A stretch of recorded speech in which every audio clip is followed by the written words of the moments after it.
Il est 14 h sur BFM TV, bonjour à toutes et à tous, bienvenue dans cette édition spéciale de l'après-midi info. On est ensemble jusqu'à 18 h avec Fanny. Bonjour Fanny. Bonjour à tous, bonjour Stéphane. Dans l'actualité, évidemment aujourd'hui, poursuivre la paix, peu d'annonces convaincantes après ces 3 heures de sommet hier en Alaska sur l'avenir de l'Ukraine. Les présidents Trump et Poutine qui se sont rencontrés dans un cadre plus que cordial, mais sans parvenir à un cessez-le-feu en Ukraine.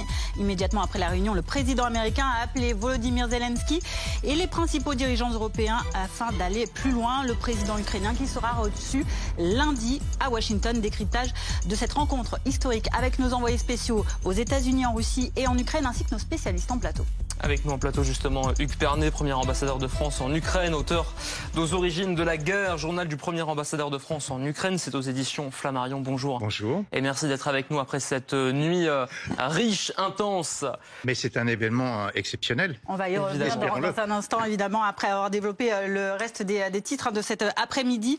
On parlera également de l'Europe qui n'a pas tardé à réaffirmer son soutien à l'Ukraine après plusieurs échanges. Emmanuel Macron et Ursula von der Leyen qui ont publié des communiqués actant leur poursuite d'un travail en faveur d'une paix véritable et durable en Ukraine, assortie de garanties de sécurité. On en parlera dans un instant. On va aussi vous parler dans l'actualité de ces autopsies qui ont livré de nouvelles informations sur les circonstances de la mort de 2 des 4 cadavres découverts dans la Seine à Choisy-le-Roi mercredi. Une deuxième enquête pour homicide volontaire vient d'être ouverte. Nous ferons le point avec Célia Vallée dans un instant.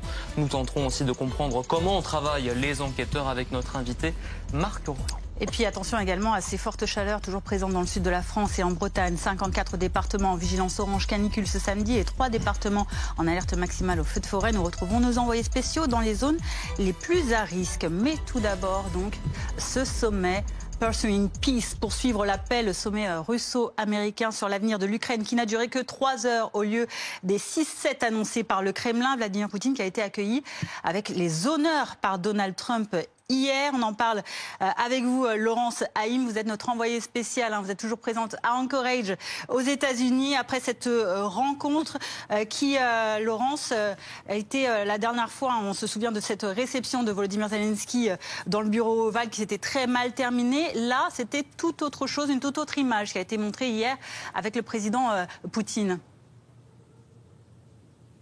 Oui, eh bien, écoutez, avec le président Zelensky, vous avez eu tout à fait raison de le rappeler. On se souvient à quel point le président Trump avait humilié le président Zelensky, avec notamment le vice-président Vance qui avait rappelé à Zelensky qu'il fallait mieux s'habiller pour être dans le bureau ovale que porter un costume militaire. On se souvient tous de cette humiliation publique en février. Et là, eh bien, personne ne sait lundi comment ça se passera, où cette rencontre aura lieu à la Maison-Blanche, puisqu'on a appris il y a 1h30 exactement à 1h15 du matin, vraisemblablement même 1h30 du matin, par les réseaux sociaux et par un communiqué de la Maison-Blanche, que Donald Trump recevra le président Zelensky lundi à Washington. Ce qu'on sait précisément, c'est que il n'y a pas eu de deal, on l'a décrypté sur l'antenne de BFM, mais que Donald Trump entend imposer le tempo, il l'a dit à nos confrères de Fox News, et surtout, il ne veut plus entendre parler d'un cessez-le-feu. Il veut sauter, dit-il, je fais du verbatim de Donald Trump, l'étape du cessez-le-feu pour imposer la paix, pour faire la paix le plus vite possible avec les Ukrainiens et avec les Russes. C'est la volonté de Donald Trump, d'une certaine manière, comme toujours, régler très rapidement le dossier et la paix en Ukraine. Merci beaucoup Laurence Haïm avec Nils Cambier à Anchorage aux États-Unis. Avec nous en plateau également le général Jérôme Pellistrandi. Bonjour, merci de rester avec nous. C'est vrai qu'on a l'impression ces dernières heures qu'on en apprend plus ce matin, qu'il y a plus d'infos qui sortent ce matin et en ce début d'après-midi que ce qui s'est passé cette nuit heure française. Oui, parce que lorsque l'on reprend la chronologie des événements hier, donc il y a d'abord cet accueil très spectaculaire, voire très chaleureux de la part de Donald Trump à l'égard de Vladimir Poutine. Il lui-même fait l'honneur de monter dans sa voiture, The Beast, vous savez, et les Américains aiment les symboles et c'est le monstre, le surnom de cette grosse voiture présidentielle américaine. Voilà, c'est comme Air Force One, même pour faire un court déplacement. Bon, il y a cette discussion avec les conseillers et puis cette conférence, soi-disant conférence de presse en fait, qui s'est réduite à un monologue de la part des deux, 12 minutes. Voilà. Et puis au fur et à mesure, on s'aperçoit que d'abord il s'est dit des choses et puis que finalement c'est assez compliqué. C'est-à-dire que Donald Trump qui se targuait, souvenez-vous, pendant la campagne de dire en 24 heures je règle le problème, en 100 jours ça marche pas, en 200 non plus. Et là, finalement, ça n'a pas marché. Et donc, la dernière information, outre le fait qu'il va recevoir Volodymyr Zelensky, c'est le fait de dire qu'il veut passer par-dessus le cessez-le-feu, qui est la demande prioritaire des Ukrainiens et des Européens pour parvenir à un accord de paix. Bon, très sincèrement, c'est lunaire parce qu'un accord de paix, ça se négocie pas comme ça sur un coin de table. C'est des semaines, voire des mois de discussion, d'aller-retour. Et donc ça veut dire quoi? Ça veut dire que de facto, aujourd'hui, Donald Trump donne un feu vert à Vladimir Poutine pour continuer la guerre sur le terrain. Alors on va voir justement cette publication sur le réseau social du président américain Truth Social. Donc Donald Trump qui a notamment déclaré qu'il souhaitait parvenir à un accord de paix pour mettre fin à la guerre et pas juste un accord de cessez-le-feu. Hugues Pernet, cette déclaration, elle montre quand même qu'il ne ferme pas totalement la porte à la négociation. On va parler dans quelques minutes des autres conversations qui ont suivi, évidemment, notamment avec le président ukrainien et l'Europe. Mais on voit que malgré tout, d'une certaine manière, il essaye quand même de parvenir à ce but, alors qu'il avait annoncé un peu plus tôt que s'il ne parvenait pas à un accord, pas de cessez-le-feu, en gros, il s'en lavait les mains et que les Européens se débrouillent entre eux. Oui, mais si vous voulez... D'abord, les conversations ont duré moins longtemps que prévu, mais beaucoup plus longtemps que les 2 minutes et demie qui suffisaient au président Trump pour voir si on pouvait conclure. Si vous voulez, le problème, c'est que nous sommes face à une forme d'injustice manifeste. Il y a un agresseur, un agressé. Dans le même temps, des éléments d'accord ont effectivement été négociés, discutés entre M. Trump et M. Poutine, mais en l'absence du principal intéressé, M. Zelensky. Mais on se retrouve, M. Zelensky va être confronté à un problème lundi. On va lui présenter des éléments d'un mauvais accord dont certains ne sont pas agréés. Et il va avoir à choisir une solution, parce que face à un mauvais accord, qu'est-ce qu'on fait ? Alors, on essaye de l'amender, si c'est possible, mais M. Trump a épousé largement la position de M. Poutine, et notamment quand il renonce à un cessez-le-feu pour aller directement à un traité de paix, comme le général le dit, c'est un blanc-seing temporaire, tout au moins, pour la poursuite de la guerre avec sa cohorte de victimes et de destruction massive. Alors donc, vous essayez de négocier cet élément en jouant notamment sur les garanties de sécurité. Mais si vous n'y arrivez pas, qu'est-ce qui se passe? Vous poursuivez la guerre. Et vous poursuivez la guerre en discutant avec un partenaire qu'il faut maintenir à bord. Parce que si les Américains quittent le navire, les Ukrainiens sont dans l'embarras. Et les Européens vont devoir mettre en œuvre leurs déclarations et être concrets. Justement, on va aller en Ukraine tout de suite avec Nicolas Kouadou, qui est notre envoyé spécial à Dnipro, notre correspondant sur BFM TV. Volodymyr Zelensky, donc, qui s'est entretenu avec Donald Trump, qui va se rendre à Washington lundi, alors que les combats continuent. La piste du cessez-le-feu s'écarte de plus en plus. Elle est même, on peut dire, abandonnée par Donald Trump et Vladimir Poutine. Comment a réagi le président ukrainien ? Il a réagi de manière très diplomatique, Volodymyr Zelensky. On commence à avoir l'habitude. Il a bien compris qu'il ne fallait pas froisser Donald Trump en tentant de saper ses efforts. Il a souligné une fois de plus l'implication du président américain Donald Trump et a affirmé se rendre avec grand plaisir lundi à Washington avec l'espoir d'une paix juste et non pas d'une pause entre deux invasions russes. Voilà, ce sont les mots de Volodymyr Zelensky qui forcément espère que, à l'instar de tous les Ukrainiens d'ailleurs, cette réunion de lundi se passe très différemment de la précédente venue de Volodymyr Zelensky à Washington. On se rappelle très bien, il y a quelques mois, au début de la nouvelle présidence de Donald Trump, cette séance d'humiliation publique de Volodymyr Zelensky de la part de Donald Trump. Alors, que va-t-il advenir de cette réunion de lundi? Eh bien, tout est ouvert ici et forcément, il y a beaucoup d'inquiétudes. Il y a eu déjà un petit peu de soulagement, pour tout vous dire, hier, parce que certains auraient pu penser que cette conférence de presse entre Vladimir Poutine et Donald Trump allait imposer des concessions territoriales inacceptables pour l'Ukraine. Finalement, il n'en a été rien, pas grand-chose n'est ressorti de cette conférence de presse.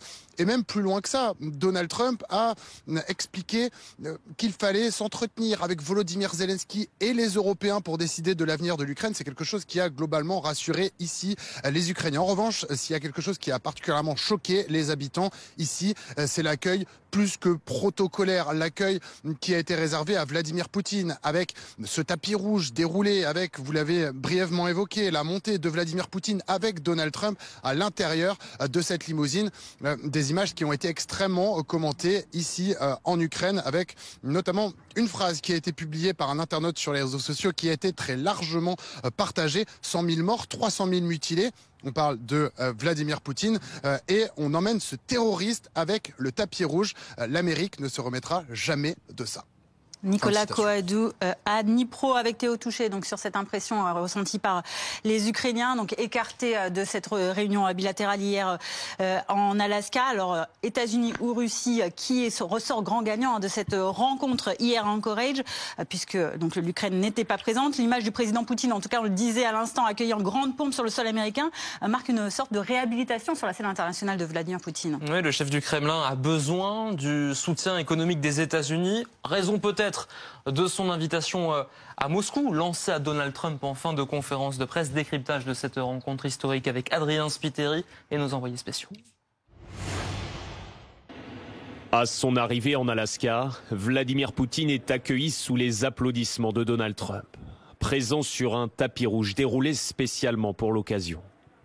Comme un signe de proximité, le président américain invite ensuite son homologue russe à monter dans sa voiture, puis le laisse s'exprimer en premier face à la presse à l'issue de ce sommet. Clairement, on est dans une réhabilitation de Vladimir Poutine en grande pompe sous le sol américain. Et d'ailleurs, il a lancé pendant la conférence de presse l'idée d'une visite de Donald Trump à Moscou. Donc il était pleinement dans l'exercice de provocation. Alors Vladimir Poutine a-t-il remporté ce bras de fer? Vladimir Poutine apparaît comme le grand triomphateur de cette rencontre, mais n'oublions pas qu'il vient aussi en position de demandeur. Il est le président d'une fédération de Russie dont l'économie est en récession. Là, Poutine a besoin du renfort économique américain. Pour Donald Trump, la balle est désormais dans le camp des Européens et des Ukrainiens, absents de ces discussions. Ce n'est pas encore fait. L'Ukraine doit donner son accord. Je veux dire, le président Zelensky doit donner son accord. Mais c'est une guerre terrible, où il perd beaucoup, tout comme l'autre camp. Espérons que cela puisse aboutir. Ce serait une grande réussite pour eux. Volodymyr Zelensky rencontrera justement Donald Trump lundi à Washington, alors que l'armée russe a lancé 85 drones et un missile sur l'Ukraine cette nuit. Luc Pernet, à l'issue de cette rencontre hier, il y a eu cette déclaration. Donc on a dit que cette conférence de presse a été très rapide, mais en substance, le président russe a livré une déclaration un petit peu perturbante, on va dire. Sibylline, voilà, sibylline. Il a loué le courage des Ukrainiens. Il a fait part un peu de comprendre la souffrance qu'ils endurent, tout en disant qu'il devait garantir avec le président Trump la sécurité de l'Ukraine. Comment interpréter ces propos quand on voit que pendant toute la nuit, pendant cette réunion, après encore, la Russie a bombardé l'Ukraine? Disons que tout ce qui a été exprimé pendant cette conférence de presse est frappé au sceau de l'ambiguïté et traduit une volonté de M. Poutine d'apparaître comme voulant négocier. La poursuite des combats n'est pas, hélas, quelque chose de totalement anormal dans l'histoire. À chaque fois qu'il y a eu des négociations, les deux belligérants redoublent d'efforts pour s'entretuer juste avant pour être en position de force. Ce qui me paraît important, si vous voulez, c'est que Monsieur Trump, quand il reçoit Monsieur Poutine, s'est érigé en arbitre. Donc il est obligé de recevoir un des belligérants. Il a reçu Monsieur Poutine et il rééquilibre la chose en recevant Monsieur Zelensky. Donc chacun et là on revient dans une situation un peu plus équilibrée. Une chose me paraît très importante et qui à mon avis témoigne de l'existence de matière à discussion, c'est l'aspect un peu coordonné du silence des partenaires occidentaux et ukrainiens sur la substance des conversations qu'ils ont eues avec M. Trump. Alors, silence, oui, mais réaction qui pullule depuis ces dernières heures, notamment celle d'Emmanuel Macron, le chef de l'État, qui s'est exprimé après la diffusion d'un communiqué des leaders européens. On va aller dans le Var, justement, où se trouve actuellement Emmanuel Macron, dans ce fort de Brégançon. Hugo Capelli est sur place pour BFM TV, le président de la République, donc, qui s'est entretenu avec Donald Trump, Volodymyr Zelensky, mais aussi certains dirigeants européens à l'issue de ce sommet en Alaska. Il a détaillé quelques conclusions. Oui, Emmanuel Macron, depuis le fort de Brégançon, qui a enchaîné les appels téléphoniques depuis ce matin. Le premier, c'était avec Donald Trump, le président américain. Le second, avec les dirigeants européens. Ils ont pu donc revenir sur ce qui s'est passé en Alaska entre Poutine et Trump. Ils ont pu constater également que le cessez-le-feu immédiat qui avait été proposé par Donald Trump à Vladimir Poutine n'est pas encore à l'ordre du jour. Et par conséquent, Emmanuel Macron a tenu à réagir sur ses réseaux sociaux. Voilà ce que dit le président français. Il est indispensable de continuer dans ce contexte à soutenir l'Ukraine et de faire pression sur la Russie tant que sa guerre d'agression se poursuit. Voilà les mots du président français. La France qui va continuer de soutenir l'Ukraine et Volodymyr Zelensky. D'ailleurs, il y aura, à n'en pas douter, dans les prochains jours, de nouvelles réunions entre la coalition des volontaires, ces différents pays qui soutiennent l'Ukraine. Et puis, il y a eu un autre communiqué de presse, cette fois-ci un communiqué de presse commun avec l'ensemble des dirigeants européens, avec deux éléments principaux à retenir. Le premier élément, c'est que les Européens sont prêts à organiser une réunion trilatérale avec Donald Trump, avec Vladimir Poutine et avec Volodymyr Zelensky, cette fois-ci pour tenter de mettre fin au conflit en Ukraine. L'autre élément à retenir, c'est une menace de la part des Européens, la menace de nouvelles sanctions économiques contre Moscou, tant que cette guerre en Ukraine se poursuivra. Dans l'actualité, il y a également ces nouveaux éléments concernant la découverte de 4 cadavres dans la Seine. C'était mercredi au niveau de la commune de Choisy-le-Roi. Célia Vallée du service police-justice est avec nous. Une deuxième enquête vient d'être ouverte pour homicide volontaire et elle concerne l'un des 4 corps. Oui, ce sont les résultats du scanner qui ont été analysés, dans lequel les 3 corps ont été analysés, qui ont permis l'ouverture de cette deuxième enquête. Le scanner, c'est un examen qui est plus approfondi, qui est réalisé après l'autopsie et les résultats ont mis en évidence la présence de lésions de violence. Voilà pourquoi il y a cette deuxième enquête. S'il a fallu attendre ces résultats, c'est parce que les corps, quand ils ont été repêchés, ils étaient dans un état très dégradé. Il était impossible de voir ces traces de violence. À ce stade, on pouvait uniquement voir que c'était des hommes adultes, sans plus de précision. À ce stade, il y a donc potentiellement 2 victimes d'homicide et 2 enquêtes pour recherche des causes de la mort. Mais le parquet de Créteil reste prudent. Ils n'écartent pas totalement la piste criminelle en fonction des examens et des résultats à venir dans les jours ou dans les heures à venir. Il n'est pas exclu que d'autres enquêtes pour homicide volontaire soient ouvertes. Alors les autopsies ont aussi permis d'identifier le premier corps qui a été découvert, le moins dégradé. Oui, c'est un homme d'une quarantaine d'années qui est domicilié dans le Val-de-Marne. C'est les premiers éléments qu'on a et c'est le seul corps qui a été identifié pour l'instant. Pour les autres défunts, il y a encore beaucoup d'examens, des examens de tissus biologiques, des examens toxicologiques aussi pour voir peut-être s'il y a la présence de stupéfiants ou de traces d'empoisonnement. Et les experts vont aussi rechercher les diatomées. C'est ce qui permet de savoir s'il y a eu une noyade ou non. Merci beaucoup pour ces précisions, Célia Vallée. On en parle également avec Marc Rolland. Bonjour, capitaine de gendarmerie, porte-parole de l'association Gendarmes et Citoyens. On s'intéresse justement au travail que vient de nous décrire Célia à l'instant de ces enquêteurs avec tous ces types de tests. Il y a donc les autopsies, les analyses par scanner, il y a donc ces examens toxicologiques, anatomo-pathologiques également, beaucoup d'examens qui sont menés. Par qui et dans quel but ? Alors, dans une enquête judiciaire de cette nature-là, notamment liée à la découverte de cadavres, les constatations, fût-elles les expertises médico-légales, revêtent une importance particulière parce que ce sont elles qui vont déterminer la thèse accidentelle ou criminelle du décès. Merci beaucoup Marc Rolland d'avoir été avec nous. On continuera de développer cette information un peu plus tard. On va aussi parler de la chaleur qui se poursuit, cette vague de chaleur qui continue de nous accompagner dans l'Hexagone. Loïc Rivière, journaliste météo à BFM TV, nous a rejoint. Plus d'une 50aine de départements sont toujours placés en vigilance orange canicule aujourd'hui, notamment du côté de la Bretagne. Alors, C'est un peu moins qu'hier, mais on a toujours des températures très élevées, notamment dans le sud-ouest. Oui, on va à nouveau dépasser les 40 degrés cet après-midi. Alors ce sera plutôt en direction du Roussillon. Les départements vont sortir progressivement de la vigilance orange. Ce sera terminé lundi à l'ouest du pays, mardi en allant vers le sud-est. J'attire votre attention sur cette dépression sur l'océan qui donne ce tempo très chaud en ce moment. Quand elle va se rapprocher, elle va faire chuter les températures et elle va nous donner des orages violents également pour le début de la semaine prochaine. Voici les pointes pour cet après-midi de 34 à 36 degrés dans le sud-ouest, des pointes à 40 degrés en allant vers le Languedoc, le Roussillon. Ce sera encore chaud demain, mais peu à peu, les plus fortes chaleurs vont se replier vers le sud. Ce sera le début de l'amélioration. Donc cette fameuse dépression, c'est une ex-tempête tropicale nommée Dexter qui va se rapprocher et nous donner déjà quelques orages lundi près de l'Atlantique. Orages à surveiller mardi dans le sud du pays. Il y aura beaucoup de chaleur pour les alimenter. Forte pluie, forte rafale, probablement de la grêle localement. Et voyez cette agitation qui va également gagner le nord du pays. Mercredi, je vous montre les températures de mercredi. La différence est notable. 10-15 degrés de moins à Bordeaux par exemple. C'est plus bleu déjà. On a atteint les 40 degrés cette semaine. Vous n'aurez plus que 25 degrés pour cette journée de mercredi. Restez avec nous Loïc, on va regarder également ces chaleurs qui accroissent les risques de feux de forêt. En France aujourd'hui, 25 départements sont en vigilance orange et 3 même en vigilance rouge. Il s'agit de l'Aude, du Vaucluse et de la Drôme. Et c'est là, dans la Drôme, qu'on retrouve Damien Chartron, près de la forêt de Saou. Le facteur qui complique la donne aujourd'hui, c'est le vent qui se lève.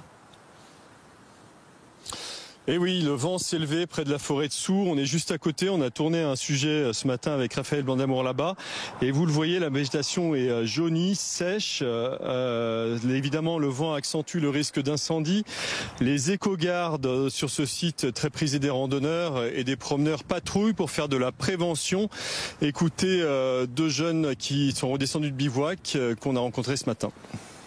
Là-haut, on a rencontré les éco-gardes qui nous ont sensibilisés sur le fait qu'on était en alerte orange hier et rouge aujourd'hui et qui nous ont déconseillé d'aller camper tout là-haut en haut des 3 becs. Tout en haut où il y a vraiment plus d'arbres, donc c'est assez dégarni. Donc là pour le coup les herbes sont vraiment archi jaunes, blanches, etc. C'est vrai qu'on se disait que le moindre truc qui flambe, tout prend feu quoi. Mine de rien, quand on est en haut et qu'on marche là-haut, on sent bien l'effet de la chaleur, le 40 degrés, le soleil. C'est des belles conditions extrêmes là.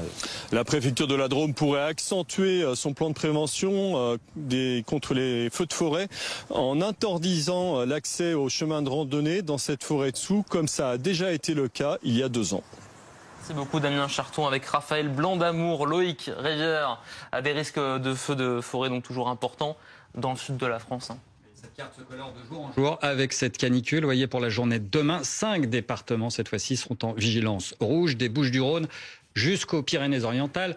L'Aude sera évidemment concernée, nombreux départements en orange ou en jaune. Vous voyez que ça remonte jusqu'au nord du pays, tout comme les très fortes chaleurs. Alors on atteindra encore les 40 degrés dans l'arrière-pays méditerranéen demain et surtout le vent va accélérer assez sensiblement jusqu'à 50-70 km/h pour ce Mistral, cette tramontane très réchauffée. Donc la plus grande prudence est évidemment recommandée. La plus grande prudence, merci Loïc. Également de l'autre côté des Pyrénées avec ces incendies qui continuent de ravager également les forêts espagnoles avec près d'une quinzaine de foyers qui ont éclaté dans tout le pays, en particulier dans le nord et dans le nord-ouest. 3 personnes ont déjà perdu la vie à cause de ces feux. Laura Cambo, vous êtes notre envoyée spéciale en Espagne, le pays qui est confronté à une double alerte, canicule et un risque de feu très élevé à extrême.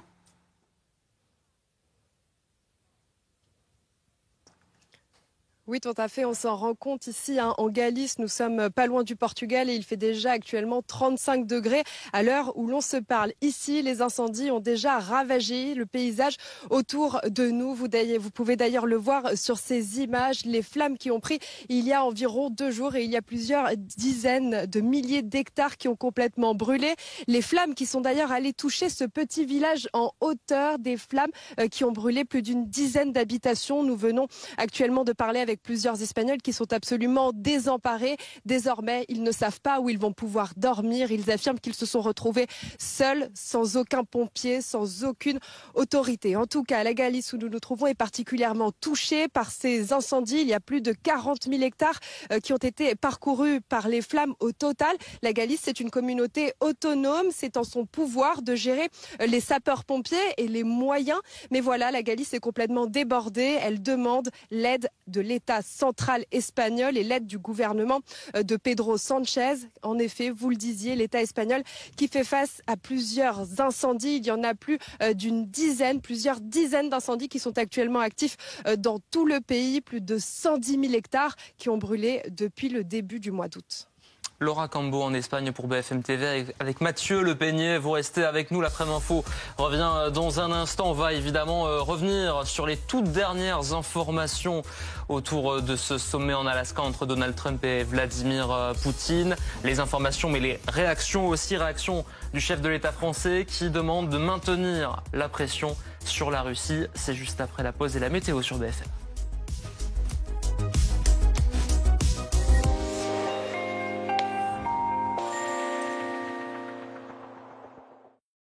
Deux records très inquiétants viennent de tomber dans l'Aude dernièrement à Narbonne.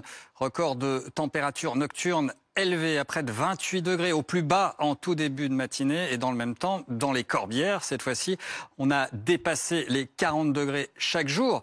Pendant une semaine entière, ça n'avait jamais été observé. Alors évidemment, l'Aude reste en vigilance orange canicule. Pour cette journée de dimanche, ça va s'améliorer tout de même en Auvergne. En allant vers la Bourgogne-Franche-Comté, dans le Limousin, les températures vont baisser dès cette nuit. En revanche, elles vont rester élevées. Du Finistère, en descendant vers les Pyrénées, des Alpes jusqu'à la Corse, 36 départements vont rester en vigilance orange canicule. Voici cette dépression sur l'océan. C'est elle qui souffle cette masse d'air très réchauffée en ce moment, qui remonte notamment de la péninsule ibérique avec des fumées de ces incendies en cours en Espagne et au Portugal. Quand cette dépression va se rapprocher, elle va nous donner des orages violents en début de semaine prochaine et les températures vont chuter. Parfois, on va perdre 10-15 degrés par endroit. Alors pour cette journée de dimanche, ce sera encore très calme, très ensoleillé. Le matin, il y aura ces entrées maritimes en Aquitaine qui vont s'éclipser. Dans l'après-midi, il faut noter ce vent qui va accélérer en Méditerranée jusqu'à 60-70 km/h. Le risque d'incendie sera très sévère des Bouches-du-Rhône jusqu'aux Pyrénées-Orientales. On aura quelques coups de tonnerre sur les Alpes frontalières et en montagne, en Corse. Des températures déjà élevées le matin sur la moitié sud, souvent plus de 20 degrés, 29 degrés, pas moins. À Perpignan, on pourrait enregistrer une matinée donc à plus de 30 degrés. Vous aurez 17 à Paris et dans l'après-midi, peu à peu, les plus fortes chaleurs vont régresser vers le sud. Une quarantaine de degrés encore dans le Roussillon, 37 à Bordeaux. Vous aurez 33 à Clermont-Ferrand et 25 degrés à Cherbourg. Je vous montre les températures de mercredi qui vont bien baisser. On va perdre donc 10-15 degrés. On sera même en dessous des moyennes sur les régions du sud. Au prix d'orages à surveiller lundi à l'ouest, mardi dans le sud du pays, puis mercredi, ce sera très agité sur toutes nos régions cette fois-ci. La météo des plages avec rudducommerce.fr. High-tech, livres, jeux, bricolage. Tous les produits de l'été sont sur rudducommerce.fr. Regardez la météo avec entrediscount.com. Yes! Entrediscount.com, numéro 1 français des fournitures scolaires en ligne.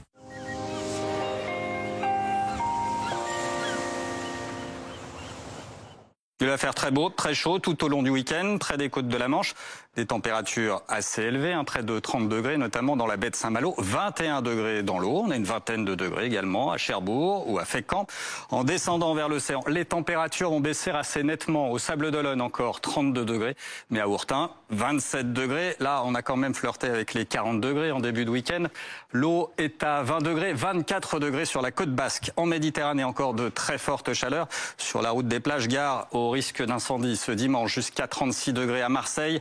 26 degrés pour plonger. On peut toujours trouver une eau à 27 voire 28 degrés de la côte varoise jusqu'à la Corse. 28 notamment dans la baie de Porto Vecchio jusqu'à 35 degrés. Notez cette instabilité orageuse qui pourrait descendre des reliefs en fin de week-end. C'était la météo des plages avec rudducommerce.fr. High-tech, livres, jeux, bricolage. Tous les produits de l'été sont sur rudducommerce.fr. C'était la météo avec entrediscount.com. Yes! Entrediscount.com, numéro 1 français des fournitures scolaires en ligne. Quasiment 14h30 sur BFM TV, la suite de l'après-midi info consacrée en grande partie à ce sommet entre Donald Trump et Vladimir Poutine. À cette question aussi, quel avenir en Ukraine après cette rencontre? Question qui va nous accompagner au moins jusqu'à lundi, jour où Volodymyr Zelensky va se rendre à la Maison-Blanche pour discuter avec le président des États-Unis. Ce dernier a proposé à l'Ukraine une garantie de sécurité similaire à celle de l'OTAN, mais sans y adhérer pour l'OTAN. Là, à la une également, la canicule, suite, mais pas tout à fait fin. 54 départements sont toujours en vigilance orange. Ce sera un peu moins demain. Le risque incendie reste également élevé, notamment dans l'Aude, où nous serons dans un instant avec Clémence Renard. L'Aude concernée par une vigilance rouge au feu de forêt. 90% des pharmacies fermées aujourd'hui. Les officines protestent contre la baisse des remises commerciales sur les génériques décrétées par le gouvernement.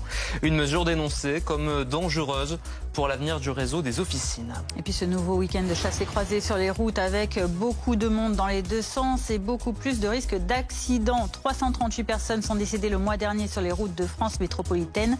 C'est beaucoup plus qu'en juillet de l'année dernière. Mais pourquoi faire? C'est un petit peu la question qu'on peut se poser cet après-midi après le sommet entre Donald Trump et Vladimir Poutine en Alaska, sommet duquel il n'est pas sorti grand-chose de concret, si ce n'est une brève conférence de presse sans réaction des journalistes. Alors que s'est-il vraiment dit en coulisses, hors caméra? On voit ça avec Adrien Spiteri et les équipes de BFM TV. Ces 3 heures de discussion avec Vladimir Poutine en Alaska, Donald Trump les a évoquées avec son homologue ukrainien et les dirigeants européens. Au cœur des échanges, la nécessité de trouver un accord de paix. Tous ont convenu que la meilleure façon de mettre fin à la terrible guerre entre la Russie et l'Ukraine était de conclure directement un accord de paix qui mettrait fin à la guerre et non un simple accord de cessez-le-feu, souvent inapplicable. Pas de cessez-le-feu donc, mais des discussions qui vont se poursuivre dans les prochains jours.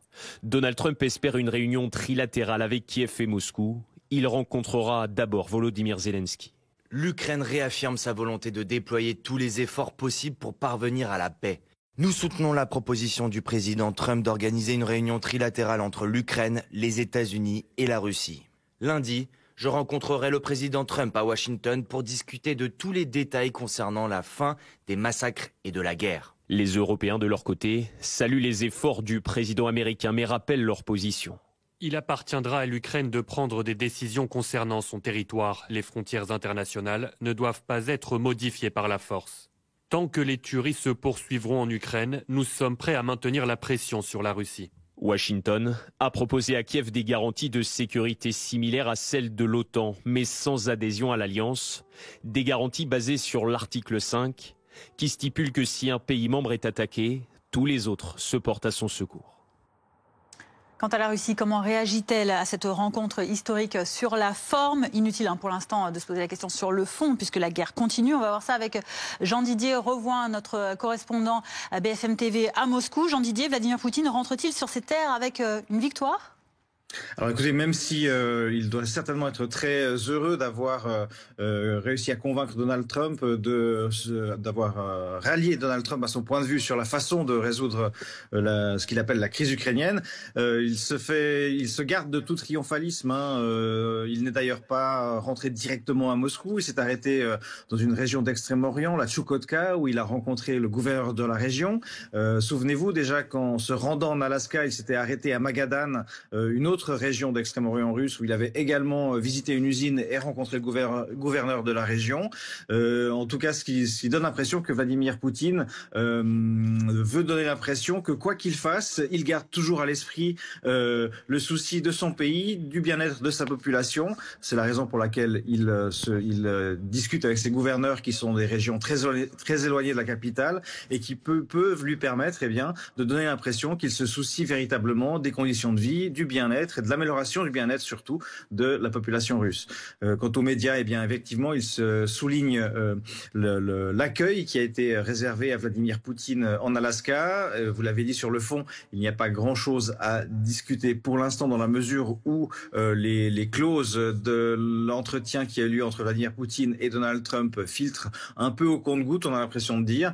Mais en tout cas, les médias se félicitent de l'accueil qui a été réservé au président russe. Et puis, ils font même appel parfois à certains spécialistes du langage corporel qui expliquent que Vladimir Poutine s'est tenu droit, qu'il s'est montré fort, tout aussi fort que Donald Trump, et que cette rencontre est un succès, en tout cas sur le point de vue des symboles et de la mise en scène. Merci beaucoup Jean-Didier Revoin, correspondant BFM TV à Moscou. Hugues Pernet, toujours en plateau avec nous, premier ambassadeur de France en Ukraine. On a un peu deux discours, en tout cas deux tonalités cet après-midi. D'un côté, le Premier ministre britannique qui salue les efforts de Trump, qui, je cite, nous rapproche plus que jamais de la fin de la guerre en Ukraine. Et de l'autre côté, Emmanuel Macron, qui lui appelle à maintenir la pression tant qu'une paix solide n'est pas conclue. Il y en a un qui y croit à ce que ça a donné ce sommet hier, l'autre un petit peu moins. Qu'est-ce que vous en pensez? Celui qui est proche des Américains y croit un peu plus que nous. Je crois qu'il y a quand même une inflexion qui mérite vraiment d'être relevée. Maintenant, on discute des traités de paix. C'est très important parce qu'un traité de paix, ça veut dire, et c'est sans doute ça qui bloque, ça veut dire que si il y avait des transferts de territoire, ils seraient sanctionnés juridiquement. Et donc, ça, c'est la chose difficile à faire accepter à M. Zelensky. Et un traité de paix, ce n'est pas un acte d'agression. C'est-à-dire que si M. Zelensky déclare la Crimée relève de la Russie, on arrête la guerre, mais c'est russe et c'est fini. Donc c'est quand même un moment excessivement délicat pour M. Zelensky et je suis pas sûr qu'il le fasse. Mais la rhétorique américaine qui a repris un peu la rhétorique russe en se mettant sur l'idée d'un traité de paix et non pas d'un cessez-le-feu entraîne dans cette direction qui est à mon avis très très grave. Et donc M. Zelensky a besoin du soutien européen. Et Emmanuel Macron est là justement pour rappeler cette volonté de l'Europe et de la France en particulier de soutenir un président qui a été un chef de guerre extraordinaire et qui se retrouve là confronté à un débat cornélien. Prendre un mauvais accord ou continuer la guerre, c'est quand même quelque chose qui n'est pas anodin. Je vous propose justement d'écouter à ce sujet l'ancien président ukrainien Porochenko qui était notre invité ce matin sur BFM TV. En substance, qui dit que bon, ça ne sert à rien de se voir, de se revoir, qu'il faut surtout prendre les armes pour vaincre la Russie. Si Poutine n'arrête pas les bombardements, si Poutine ne respecte pas un cessez-le-feu, s'il n'arrête pas de s'attaquer aux civils ukrainiens, s'il n'arrite pas de tuer des civils ukrainiens, eh bien, il faudra passer au plan B. Que signifie ce plan B ? Le plan B, ce sont plus d'armes en Ukraine, y compris des armes offensives, en plus des défensives, des missiles de longue portée, y compris des missiles français et britanniques. Il ne faut pas que Poutine se fasse des illusions. Il devra payer le prix fort s'il n'arrête pas la guerre. Général Pelistrandi, donc le Petro Porochenko, l'ancien président ukrainien, qui donc dit qu'il faudrait privilégier son plan B, qui est plutôt de s'armer et de continuer de combattre, plutôt que la solution diplomatique. Là aussi, c'est quand même compliqué. Pourquoi ? Parce que militairement, même en fournissant une aide militaire conséquente à l'Ukraine, l'Ukraine n'a pas les moyens de reconquérir les territoires occupés. Pourquoi ? Par le manque de ressources humaines. Voilà. Bon, donc, ce que l'on peut faire, c'est aider au maximum militairement l'Ukraine pour qu'elle ne cède pas sur la ligne de front et protéger un maximum sa population. Bon. Donc, ce qui veut dire que, de toute façon, il n'y a pas la solution idéale qui permettrait de résoudre tous les problèmes. Il faut, parmi le spectre, l'éventail des solutions, trouver la moins mauvaise. La moins mauvaise. Voilà, c'est ça la difficulté. Donc, avec à la fois défendre un maximum les Ukrainiens, essayer que le droit international ne soit pas bafoué comme il l'est par Vladimir Poutine. Donc c'est vraiment un imbroglio extrêmement complexe. C'est un débat cornélien. C'est un débat cornélien. Il y a des solutions qui sont plus mauvaises les unes que les autres. Il y a une chose qui est sûre en tout état de cause, c'est que de toute façon, tout va changer. Enfin, notre vision de l'Europe, notre vision de la sécurité avec la Russie, notre relation avec les États-Unis, tout ça est en train d'exploser complètement. Et il est clair que ce qui est très important, c'est la cohésion européenne, y compris avec les Britanniques, qui ne sont plus d'ailleurs dans l'Union européenne, c'est ça, avec les Ukrainiens, et être capable de rester solide dans la durée. Pourquoi ? Parce qu'il y en a un qui compte sur le temps, c'est Vladimir Poutine, il a le temps devant lui. Il y en a un qui est dans l'immédiateté, c'est Donald Trump, il veut des résultats tout de suite. Et puis, il y a malheureusement les Ukrainiens qui, eux, sont sous les bombes russes. Alors justement, à défaut de véritables annonces, j'aimerais qu'on s'attache aux images et qu'on regarde ces images qui ont fait le tour du monde. Hier en Alaska, Donald Trump qui accueille chaleureusement Vladimir Poutine sur le tarmac de cette base militaire d'Elmendorf-Richardson sur un tapis rouge, un accueil qui a choqué, c'est peu de le dire, à près de 8000 km de là, en Ukraine. Hilal Al-Aflani. Dans les rues de Kiev, les Ukrainiens expriment leur frustration après l'absence d'accord entre Vladimir Poutine et Donald Trump. C'est très compliqué. Nous attendons des actions concrètes et la fin de la guerre. Nous attendons la victoire de l'Ukraine. Certains habitants de la capitale ukrainienne ne comprennent toujours pas comment leur président Volodymyr Zelensky a pu être tenu à l'écart des pourparlers. Comment est-ce possible? Il s'agit du destin de mon pays. Ce n'est pas à eux de décider, ce n'est pas à eux de se rencontrer, ce n'est pas à eux d'en parler. Le président ukrainien, qui s'est entretenu au téléphone avec Donald Trump après le sommet, réaffirme sur les réseaux sociaux la volonté de l'Ukraine de déployer tous les efforts possibles pour parvenir à la paix, une position qu'il pourra défendre directement auprès du président des États-Unis. Lundi, je rencontrerai le président Trump à Washington pour discuter de tous les détails concernant la fin des massacres et de la guerre. L'ancien président ukrainien Petro Porochenko estime qu'il faut établir un véritable rapport de force avec Vladimir Poutine.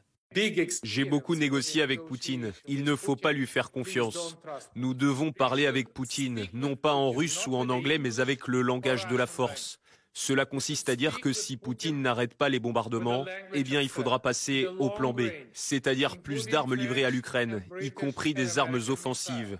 L'ancien dirigeant appelle à maintenir la pression sur la Russie et à renforcer les sanctions jusqu'à obtenir un accord de paix.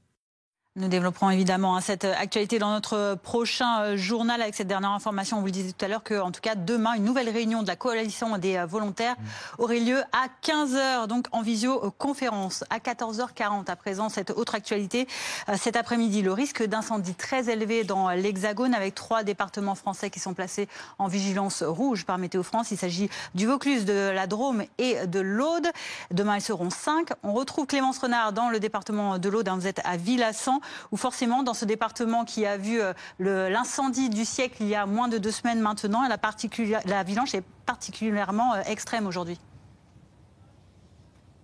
Oui, avec des conditions météorologiques très difficiles. Il fait très chaud cet après-midi dans l'Aude, 40 degrés avec des ressentis pouvant atteindre 43 degrés. Il y a également du vent, vous le voyez, avec des rafales situées entre 40 et 50 km/h. Également un très faible taux d'humidité. Donc la vigilance est de mise du côté des pompiers. Ils sont d'ailleurs 1200 à être mobilisés tout le week-end dans le département. Vous parliez justement de l'incendie du siècle d'il y a 2 semaines, l'incendie des Corbières qui avait parcouru plus de 16 000 hectares. Eh bien, ils sont 330 pompiers mobilisés sur le terrain ce week-end dans cette zone en surveillance. Il y a également un arrêté préfectoral qui a été pris hier pour renforcer les mesures de prévention, garantir la sécurité de la population et aussi forcément faciliter l'intervention des secours. Tous les espaces forestiers sont interdits d'accès ce week-end dans l'Aude et les travaux mécaniques sont interdits, c'est-à-dire par exemple les travaux de soudure ou encore les chantiers nécessitant des engins à étincelles comme par exemple la tronçonneuse ou encore la disqueuse.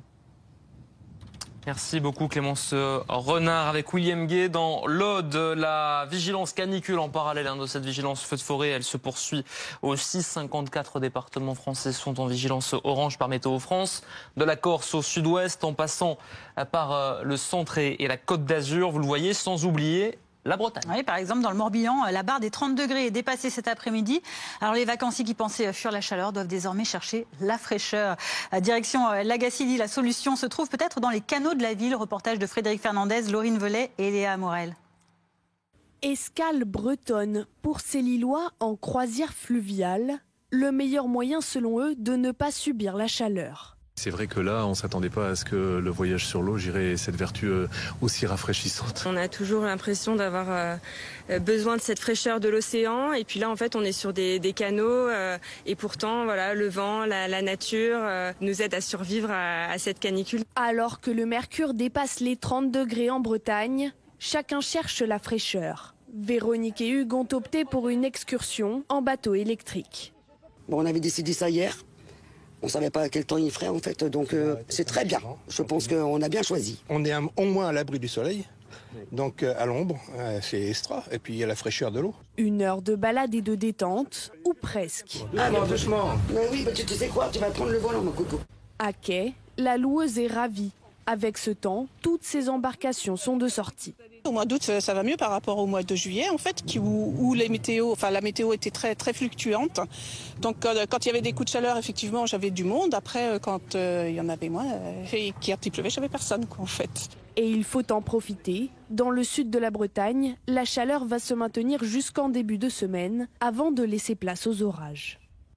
14h44 sur BFM TV, l'actualité aussi, ce chiffre, 9 pharmacies sur 10 fermées aujourd'hui dans le pays. Mobilisation des officines contre la baisse des remises commerciales sur les génériques décrétées par le gouvernement. On va aller retrouver Milan Argelas qui est dans le 15e arrondissement de Paris. Milan, cette mesure, elle est dénoncée comme dangereuse pour l'avenir du réseau des pharmacies.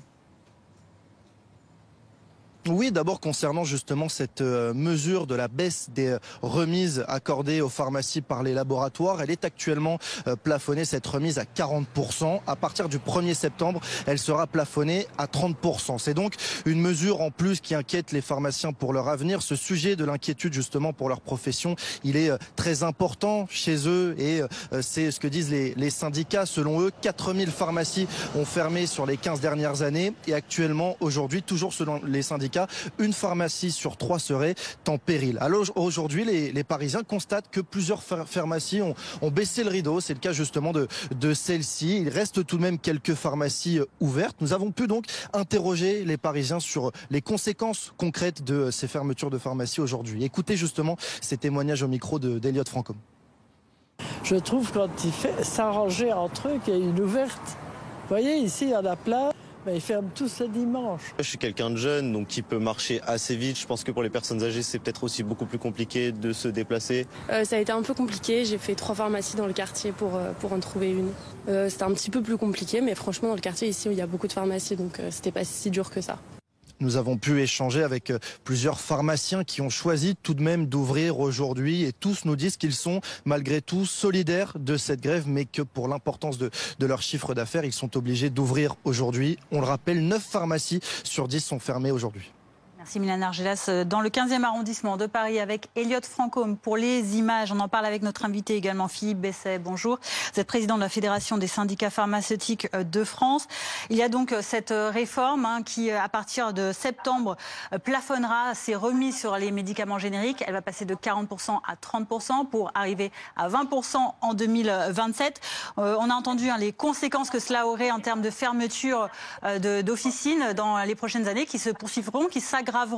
Qu'est-ce que concrètement ça veut dire pour vous en termes de charges, en termes d'effectifs ? Concrètement, la pharmacie, c'est une petite entreprise, il faut comprendre. Nous avons 130 000 salariés dans le pays, mais il y a 20 000 officines, donc il y a à peu près 5-6 personnes par pharmacie. Et donc, ces petites structures, elles sont fragiles. Comme on le voit, on a une fermeture par jour depuis 2 ou 3 ans. C'est un terreau qui est extrêmement fragile. Et là-dessus, le gouvernement décide, en plein milieu du mois d'août, le 4 août, par arrêté, de faire un cadeau à l'industrie pharmaceutique en redonnant de la marge à l'industrie pharmaceutique sur le dos des officines. Donc ça, c'est vraiment pas possible. On va faire appel, nous, à l'Assemblée nationale, pour revenir en arrière sur ce texte. C'est en fait un choix de société que propose le gouvernement, un choix d'américanisation du système de santé avec la volonté d'avoir des grosses structures dans les villes et plus de structures de proximité, soi-disant pour faire des économies. Mais en réalité, ça va surtout aggraver l'accès aux soins. En plus des déserts médicaux, il va y avoir demain des déserts pharmaceutiques si on ne revient pas en arrière. Donc je compte sur les députés, en fait, dès que le Parlement sera de nouveau en session, pour revenir en arrière sur cette mesure. Donc vous le disiez, les petites structures en première ligne, mais les grosses aussi, peut-être avec, in fine, un risque de licenciement du personnel ? Oui, forcément. Vous comprenez, c'est une perte de ressources de 20 à 40 000 euros par an. Donc ça correspond à un poste. Donc ce sujet-là, il est vraiment impactant. Donc s'il y avait une surmarge dans les pharmacies, ça se saurait. Comme il a été dit par de multiples experts déjà, on a depuis 2007 plan de médicament par plan de médicament, une diminution du nombre d'officines et une paupérisation du réseau officinal. Donc c'est compliqué d'aller au-delà et donc à mon avis le gouvernement a fait une grave erreur en prenant ce texte et j'espère, comme je le dis, que les députés reviendront en arrière. Philippe Besset, rapidement, justement, pour conclure sur cette demande que vous allez formuler à l'Assemblée nationale, quelle chance espérez-vous avoir d'être entendu et que ça aboutisse dans le bon sens ? Moi, je trouve forte parce qu'on a le soutien de nombreux députés de tous les bords, en fait, du Parti socialiste au Rassemblement national, en passant par beaucoup de députés, même du bloc central, que ce soit de Renaissance, d'Horizon. Donc, en fait, on est sur tous les blocs, tous les partis politiques ont à cœur de défendre l'intérêt de leur pharmacie de proximité, des pharmacies de leur village. En fait, ce sont des élus de terrain. Et donc, moi, je pense qu'on a une bonne chance de revenir en arrière sur ce texte. Merci beaucoup Philippe Besset d'avoir été avec nous sur BFM TV. Nous a rejoint sur le plateau de l'Après-midi Info Célia Vallée du service police-justice de BFM TV pour vous parler de ce rassemblement musical illégal qui est en cours depuis hier soir sur la commune de Cours et Buis. On est dans le département de l'Isère. 1000 personnes environ sont rassemblées sur un terrain privé. Que sait-on de cette rave party, Célia ?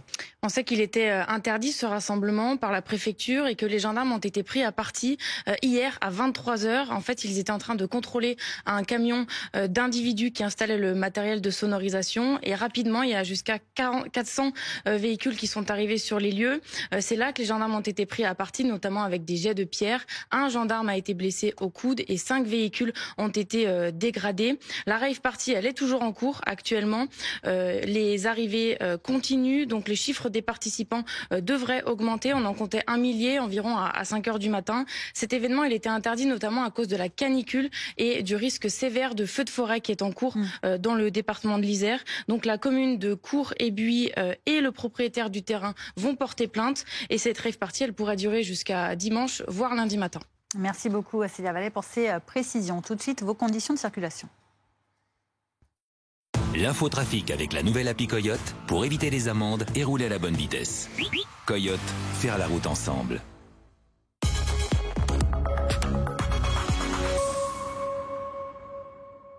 Et attention aujourd'hui sur la route avec cette première journée où c'est dans les retours que c'est plus compliqué que dans le sens des départs. Vous voyez, c'est rouge partout sur le territoire dans le sens des retours.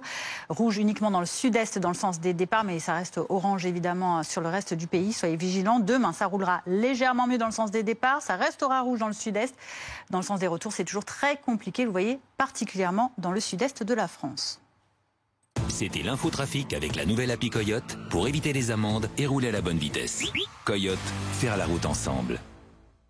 Et la prudence toujours de mise, car qui dit plus de circulation dit également statistiquement plus d'accidents routiers. D'ailleurs, ce chiffre, selon l'Observatoire national interministériel de la sécurité routière, 338 personnes sont décédées sur les routes de France métropolitaine le mois dernier, contre 275 en juillet 2024. Les forces de l'ordre redoublent aussi de vigilance. On voit ça avec Élise Kirazli et Emma Arnaud. Vigilance maximale à la sortie de ce péage. Monsieur, bonjour, contrôle de gendarmerie, je vous laisse couper votre moteur. Sur cette autoroute du Sud, les contrôles sont renforcés, en plein week-end de chassés-croisés. Donc là, ce qui va être fait, c'est que vous allez être verbalisé pour le défaut de contrôle technique. Une présence qui rassure les automobilistes. C'est pour la sécurité, c'est très bien. Ici, surtout en cette période, c'est très compliqué. Parce que du coup, les voitures sont collées les unes aux autres. C'est un peu l'enfer. Il vaut mieux que tout le monde soit en règle et qu'il n'y ait pas de problème vu tout ce qui se passe à l'heure actuelle. Des problèmes qui peuvent aller du simple accrochage aux accidents plus graves. Et justement, en juillet 2025, les décès ont largement augmenté par rapport à l'année passée, plus 23%, soit 338 personnes mortes sur la route. Alors ce jour-là, les gendarmes recherchent les infractions génératrices d'accidents. On est là pour s'assurer que tous les usagers de la route ne sont pas alcoolisés ou sous stupéfiants, ainsi que leurs véhicules ne soient pas en non-conformité avec la loi. On fait beaucoup de répression, mais il y a aussi beaucoup de prévention de notre part. Où quand on arrête les véhicules, on n'hésite pas à leur répéter les us et coutumes de la route, de bien se comporter. Si la mortalité a augmenté le mois dernier, les accidents corporels, eux, sont en baisse, moins 7% par rapport à juillet 2024. 14h53. Restez avec nous. Dans quelques minutes, nous reviendrons évidemment sur les suites de cette rencontre historique hier soir entre Vladimir Poutine et Donald Trump en Alaska pour discuter de l'avenir de l'Ukraine.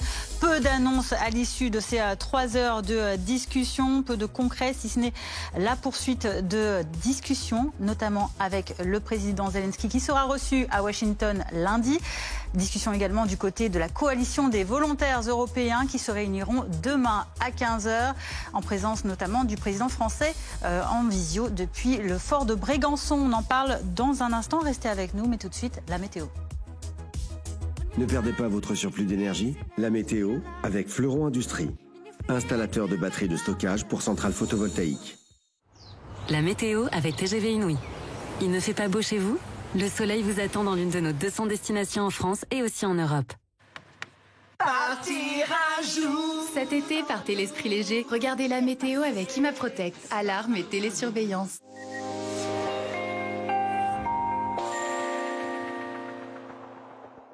Il est important de bien s'hydrater en ce moment. Nous allons à Évian, sur les bords du Léman. Température très élevée en début de journée, déjà 20 degrés à 7 heures du matin. L'eau du lac est à 23 degrés et on dépasse largement les 30 degrés en cours de journée.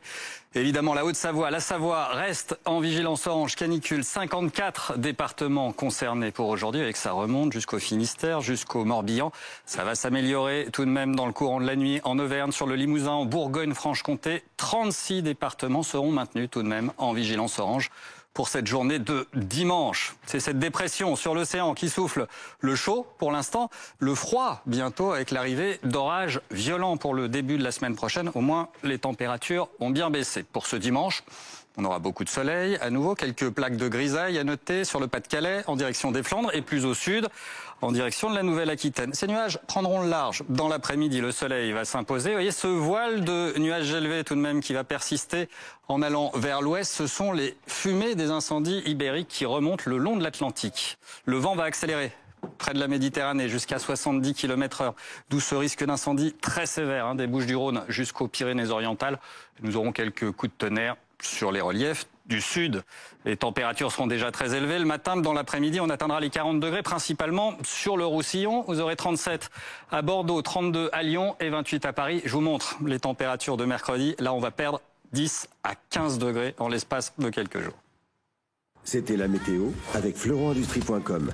Isolation thermique par l'extérieur pour réduire vos dépenses énergétiques et embellir votre maison. C'était la météo avec TGV Inouï. Alors, dans laquelle de nos 200 destinations allez-vous chercher le soleil ? Partir un jour sans retour. C'était la météo avec ImaProtect. Alarme et télésurveillance. Aujourd'hui, ce n'est pas un jour à faire du jardinage. Ce n'est pas un jour pour bricoler dehors. Ce n'est pas un jour à faire du toboggan ou de la balançoire. Ce n'est pas un jour à aller courir. Non, parce qu'aujourd'hui, c'est un jour de canicule. Alors n'attendons pas de ressentir un mal de tête, des crampes ou de la fatigue. Restons au frais aux heures les plus chaudes et pensons à boire régulièrement de l'eau. Passons tous en mode canicule.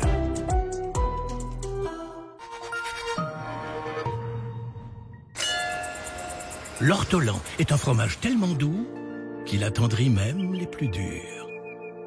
L'ortolan, sa force, c'est sa douceur.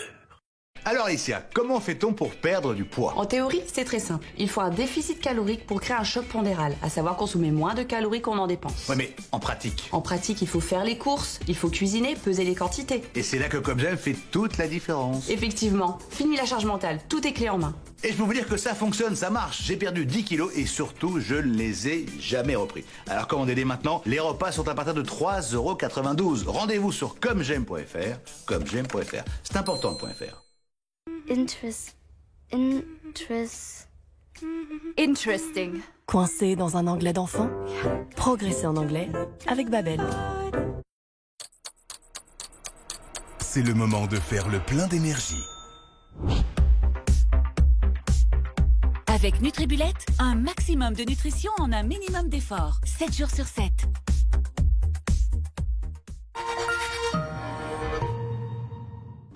Merci docteur. Alors à quel tour? Bonjour. Ça va? Docteur, Docteur, qu'est-ce qu'on fait? Appelez le 112 et mettez le haut-parleur. Un accident peut arriver n'importe quand. Alors on doit pouvoir compter sur n'importe qui. Chez Groupama, nous avons déjà formé gratuitement plus de 200 000 personnes aux gestes qui sauvent.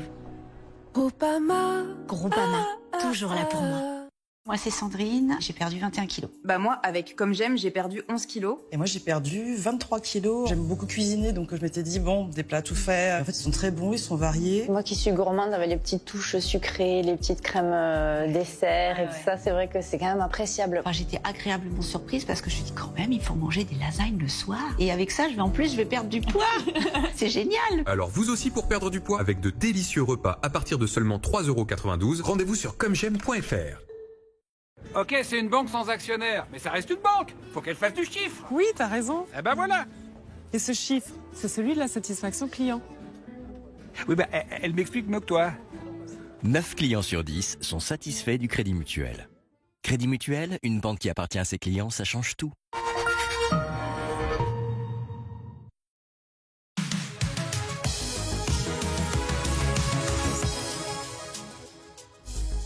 Bienvenue dans l'après-info, il est bientôt 15 h à la une cet après-midi de notre journal, cette actualité internationale avec ce slogan, poursuivre la paix, mais peu d'annonces finalement convaincantes après ces 3 heures de sommet en Alaska sur l'avenir de l'Ukraine.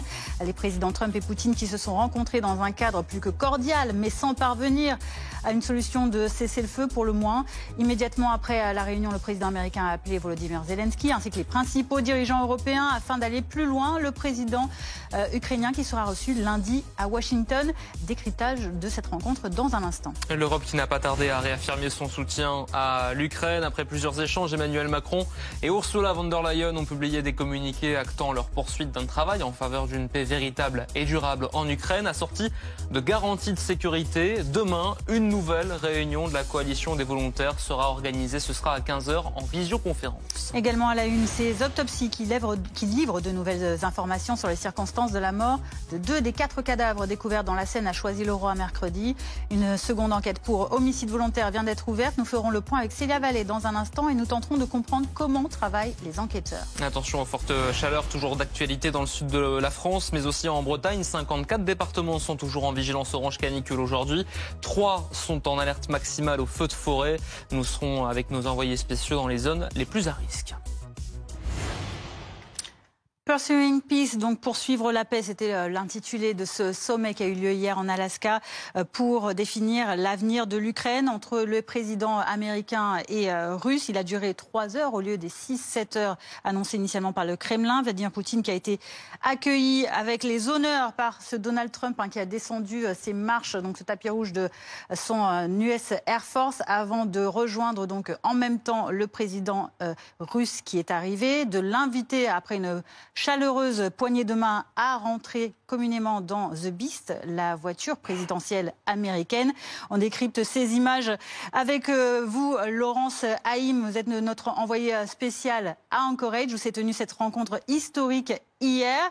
Une rencontre avec des fastes bien loin de l'image qui avait été renvoyée par le président américain qui avait reçu Volodymyr Zelensky en février dernier.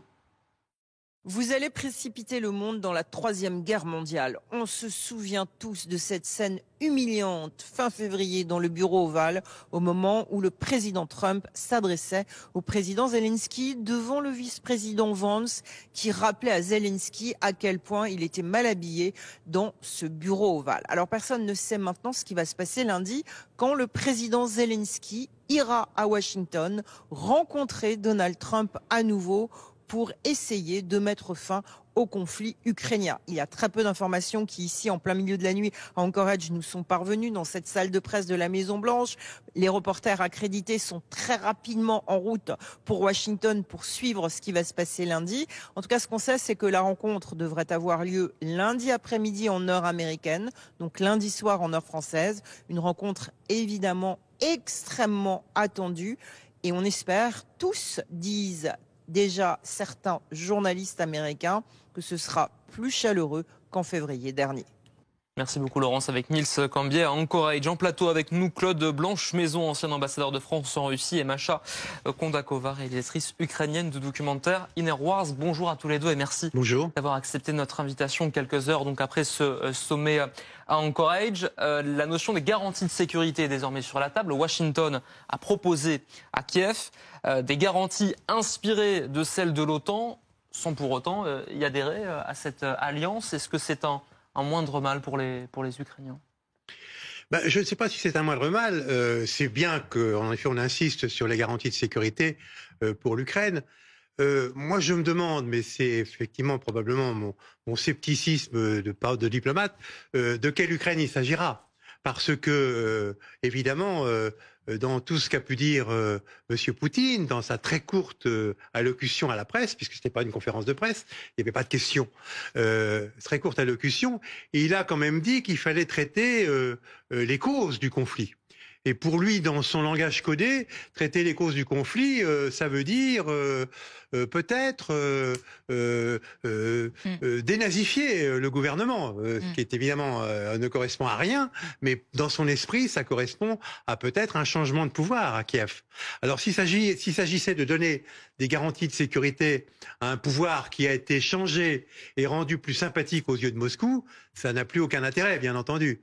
Nous, on veut apporter des garanties de sécurité à Zelensky, au pouvoir légitime actuel de l'Ukraine. Ce que je voudrais simplement dire aussi, c'est que, à mon avis, ce qui s'est passé hier est très très important, parce que il y a eu une sorte de mutation dans l'esprit de Trump.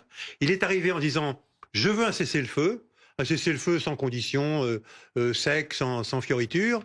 Et il est reparti, ce matin on a su la suite, il est reparti en disant finalement tout le monde est d'accord pour aller directement vers la négociation d'un traité de paix et sans passer par la case cessez-le-feu, c'est pas la peine. Ça veut dire que Poutine, en 3 heures, l'a convaincu que le cessez-le-feu sec qu'il propose depuis 3 mois et qu'il nous bassine jour et nuit, eh bien c'était dangereux et c'était pas ça qu'il fallait faire.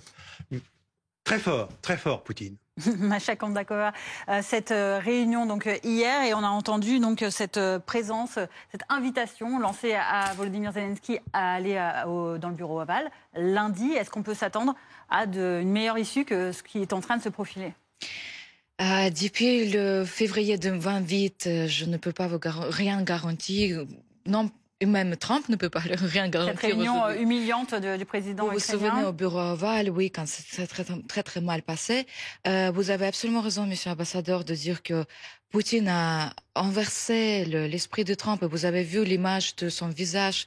Même Trump, quand il a parlé à la conférence, soi-disant petite conférence de presse, où les médias ne pouvaient pas, les journalistes posaient même les questions, et il était très ferme. Et tout ce qu'il a dit, tout s'est bien passé, tout s'est bien passé. Il a parlé de Russian Gate. Vous vous souvenez cette affaire qui s'est passée avec monsieur Trump quand le service secret a cherché et prouvé qu'il avait l'ingérence russe pour le premier mandat des élections présidentielles américaines. Je me demande pourquoi, 8 ans après, il en parle maintenant à l'issue de cette conférence. Ce n'est pas anodin pour moi. Il y a quelque chose qui s'est passé. Peut-être c'est par ça qu'il tient. Juste un mot, si je peux me permettre. Rapidement, oui. Très rapidement. Poutine voulait obtenir les photos avec monsieur Trump.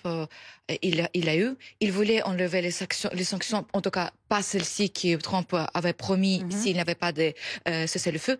Il a obtenu. Donc, Poutine, elle a obtenu tout ce qu'il voulait, mais qu'est-ce qu'a obtenu Trump et qu'est-ce que l'Ukraine pourrait obtenir? Ça reste à savoir. Et c'est vrai que l'image qui est derrière vous, c'est l'une des images de cette soirée, cette poignée de main entre Vladimir Poutine et Donald Trump. Pour l'instant, donc, pas de cessez-le-feu. Peut-être un accord de paix, en tout cas c'est la volonté du président des États-Unis, qui s'est entretenu d'abord avec Volodymyr Zelensky sur le vol retour en direction de Washington. Nicolas Coadou est à Dnipro pour BFM TV. Comment il a réagi Volodymyr Zelensky, qui va lundi se rendre à la Maison-Blanche? Comment il a réagi à ce sommet? Il a réagi de manière très diplomatique, Volodymyr Zelensky. On commence à avoir l'habitude. Il a bien compris qu'il ne fallait pas froisser Donald Trump en tentant de saper ses efforts. Il a souligné une fois de plus l'implication du président américain Donald Trump et a affirmé se rendre avec grand plaisir lundi à Washington avec l'espoir d'une paix juste et non pas d'une pause entre deux invasions russes. Voilà, ce sont les mots de Volodymyr Zelensky qui forcément espère que, à l'instar de tous les Ukrainiens d'ailleurs, cette réunion de lundi se passe très différemment de la précédente venue de Volodymyr Zelensky à Washington. On se rappelle très bien, il y a quelques mois, au début de la nouvelle présidence de Donald Trump, cette séance d'humiliation publique de Volodymyr Zelensky de la part de Donald Trump. Alors, que va-t-il advenir de cette réunion de lundi? Eh bien, tout est ouvert ici et forcément, il y a beaucoup d'inquiétudes. Il y a eu déjà un petit peu de soulagement, pour tout vous dire, hier, parce que certains auraient pu penser que cette conférence de presse entre Vladimir Poutine et Donald Trump allait imposer des concessions territoriales inacceptables pour l'Ukraine. Finalement, il n'en a été rien, pas grand-chose n'est ressorti de cette conférence de presse. Et même plus loin que ça, Donald Trump a expliqué qu'il fallait s'entretenir avec Volodymyr Zelensky et les Européens pour décider de l'avenir de l'Ukraine. C'est quelque chose qui a globalement rassuré ici les Ukrainiens. En revanche, s'il y a quelque chose qui a particulièrement choqué les habitants ici, c'est l'accueil plus que protocolaire, l'accueil qui a été réservé à Vladimir Poutine, avec ce tapis rouge déroulé, avec, vous l'avez brièvement évoqué, la montée de Vladimir Poutine avec Donald Trump à l'intérieur de cette limousine. Des images qui ont été extrêmement commentées ici en Ukraine, avec notamment une phrase qui a été publiée par un internaute sur les réseaux sociaux qui a été très largement partagée. 100 000 morts, 300 000 mutilés. On parle de Vladimir Poutine et on emmène ce terroriste avec le tapis rouge. L'Amérique ne se remettra jamais de ça. Nicolas Coado avec Théo Touché depuis Dnipro en Ukraine. Claude Blanche-Maison, il y a donc ce protocole qui a été accordé hier au président russe et qui a beaucoup choqué, évidemment. Est-ce que on peut malgré tout dire qu'à l'issue de cette rencontre, dont on ne sait pas vraiment ce qui s'est dit en coulisses, Vladimir Poutine ressort gagnant?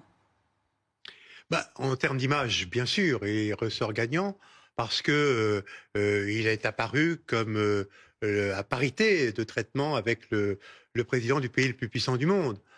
Donc il n'est pas isolé moi je suis pas choqué que M. Trump souhaite parler à M. Poutine. C'est logique parce que d'abord ils ont des intérêts en commun, ne serait-ce que le surarmement nucléaire, la non-prolifération, toutes ces questions de contrôle des armements qui traditionnellement étaient discutées par les présidents américains et russes ou soviétiques avant, que effectivement il y a aussi des sujets économiques bilatéraux qu'ils avaient envie de discuter. Est-ce que c'était le bon moment pour en discuter? Ça, on peut en douter. Effectivement, quand deux présidents de grands pays se rencontrent, il y a des règles protocolaires qui sont observées. Alors là, ce qui est un peu curieux, c'est qu'ils aient choisi en effet Anchorage et cette base militaire près d'Anchorage en Alaska, parce que naturellement, ça a poussé Vladimir Poutine à se montrer très familier avec l'Alaska, n'est-ce pas? Je suis un peu chez moi, n'est-ce pas? Je suis un peu chez moi parce que avant en 1867, il y avait des trappeurs et c'était russe, et puis qu'il y a eu aussi des missionnaires. Alors il s'est mis en scène avec un évêque effectivement orthodoxe, probablement vieux russe, émigré à l'époque aux États-Unis parce qu'il fuyait le tsar et la persécution du tsar, et il s'est mis en scène avec lui. Et ils ont échangé des icônes comme s'il était chez lui. Donc on se demande pourquoi il a invité Trump à venir à Moscou la prochaine fois. On pourrait continuer à faire ça en Alaska. Justement, invitation lancée in extremis avant la fin de cette conférence de presse, plus allocution à la presse, vous le disiez Claude tout à l'heure. Invitation du chef du Kremlin pour que Donald Trump vienne à Moscou dans les prochains jours, les prochaines semaines. Décryptage de ce moment historique avec Adrien Spiteri et les équipes de BFM TV. À son arrivée en Alaska, Vladimir Poutine est accueilli sous les applaudissements de Donald Trump, présent sur un tapis rouge déroulé spécialement pour l'occasion. Comme un signe de proximité, le président américain invite ensuite son homologue russe à monter dans sa voiture, puis le laisse s'exprimer en premier face à la presse à l'issue de ce sommet. Clairement, on est dans une réhabilitation de Vladimir Poutine en grande pompe sous le sol américain. Et d'ailleurs, il a lancé pendant la conférence de presse l'idée d'une visite de Donald Trump à Moscou. Donc, il était pleinement dans l'exercice de provocation. Alors, Vladimir Poutine a-t-il remporté ce bras de fer? Vladimir Poutine apparaît comme le grand triomphateur de cette rencontre, mais n'oublions pas qu'il vient aussi en position de demandeur. Il est le président d'une fédération de Russie dont l'économie est en récession. Là, Poutine a besoin du renfort économique américain. Pour Donald Trump, la balle est désormais dans le camp des Européens et des Ukrainiens, absents de ces discussions. Ce n'est pas encore fait. L'Ukraine doit donner son accord. Je veux dire, le président Zelensky doit donner son accord. Mais c'est une guerre terrible, où il perd beaucoup, tout comme l'autre camp. Espérons que cela puisse aboutir. Ce serait une grande réussite pour eux. Volodymyr Zelensky rencontrera justement Donald Trump lundi à Washington, alors que l'armée russe a lancé 85 drones et un missile sur l'Ukraine cette nuit.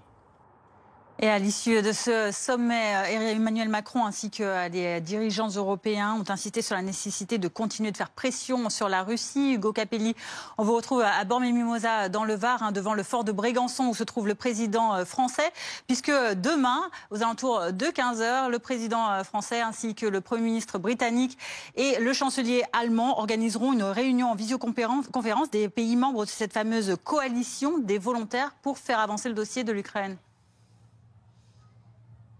Oui, exactement. Emmanuel Macron qui se trouve du côté du fort de Brégançon et qui a multiplié les appels ce matin. Un premier appel avec le président américain Donald Trump et puis un deuxième appel avec les dirigeants européens. Et donc à la suite de ces différents échanges, Emmanuel Macron a donc publié une communication sur les réseaux sociaux. Il est évidemment revenu sur ce qui s'est passé en Alaska et sur le fait que Vladimir Poutine n'accepte pas un cessez-le-feu immédiat en Ukraine. Voilà donc par conséquent ce que dit Emmanuel Macron. Il est indispensable de continuer à soutenir l'Ukraine et de faire pression sur la Russie tant que sa guerre d'agression se poursuit. Ce qu'il faut donc bien comprendre, c'est que la France est toujours bel et bien du côté des Ukrainiens. Le président qui évoquait dans ce message justement de nouvelles réunions. Il y aura demain à 15h une nouvelle réunion de la coalition des volontaires en visioconférence. Ce sont, vous savez, ces fameux pays qui soutiennent Kiev, qui soutiennent Volodymyr Zelensky et qui veulent se coordonner à l'approche donc d'un nouveau rendez-vous de négociation qui aura lieu à Washington avec Donald Trump et Volodymyr Zelensky. Hugo Capelli avec Simon Pires de Sousa dans le Var. On va évoquer l'actualité judiciaire à présent de ce samedi avec ces nouveaux éléments concernant la découverte de 4 cadavres dans la Seine. C'était mercredi au niveau de la commune de Choisy-le-Roi. Célia Vallée du service police-justice nous a rejoint. Il y a une deuxième enquête, Célia, qui a été ouverte pour homicide volontaire. Oui, ce sont les résultats du scanner qui ont permis d'en arriver à cette deuxième enquête. Un scanner dans lequel les 3 corps ont été analysés. Le scanner, en fait, c'est un examen plus approfondi qui est réalisé après l'autopsie. Et les résultats ont mis en évidence des traces de lésions de violence. Voilà pourquoi on en arrive à la piste criminelle. S'il a fallu attendre ces résultats, c'est parce que lorsque les corps ont été repêchés, ils étaient dans un état très détérioré. Il était impossible de voir des traces de violence. On pouvait simplement voir que c'était des hommes adultes, mais sans plus de précision. À ce stade, il y a donc potentiellement 2 victimes d'homicide et 2 enquêtes pour recherche de cause de la mort.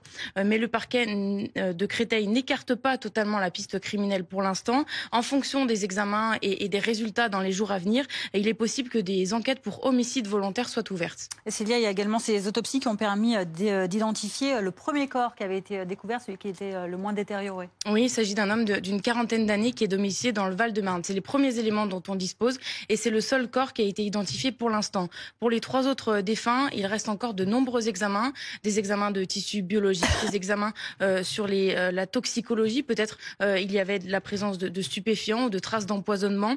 Et il reste encore à faire pour les experts des recherches de diatomée pour savoir s'il y a eu une noyade. Merci beaucoup Célia Vallée pour toutes ces précisions. On en parle avec Caroline Rambaud qui est médecin légiste et qui est avec nous cet après-midi dans l'Après-midi Info. Bonjour. Justement, jusqu'où on peut aller dans ce travail, dans cette enquête, dans ces autopsies? On sait que l'état des corps est particulièrement dégradé, surtout les 3 qui n'ont pas encore été identifiés. Oui, alors le scanner en général on le fait avant l'autopsie de façon à guider éventuellement l'autopsie en fonction des résultats du scanner. Donc là, s'il y a des lésions de violence qui ont été trouvées au scanner, reste à savoir si ce sont des lésions de violence provoquées par un tiers ou si ce sont des lésions qui sont arrivées au cours du charriage du corps par le fleuve.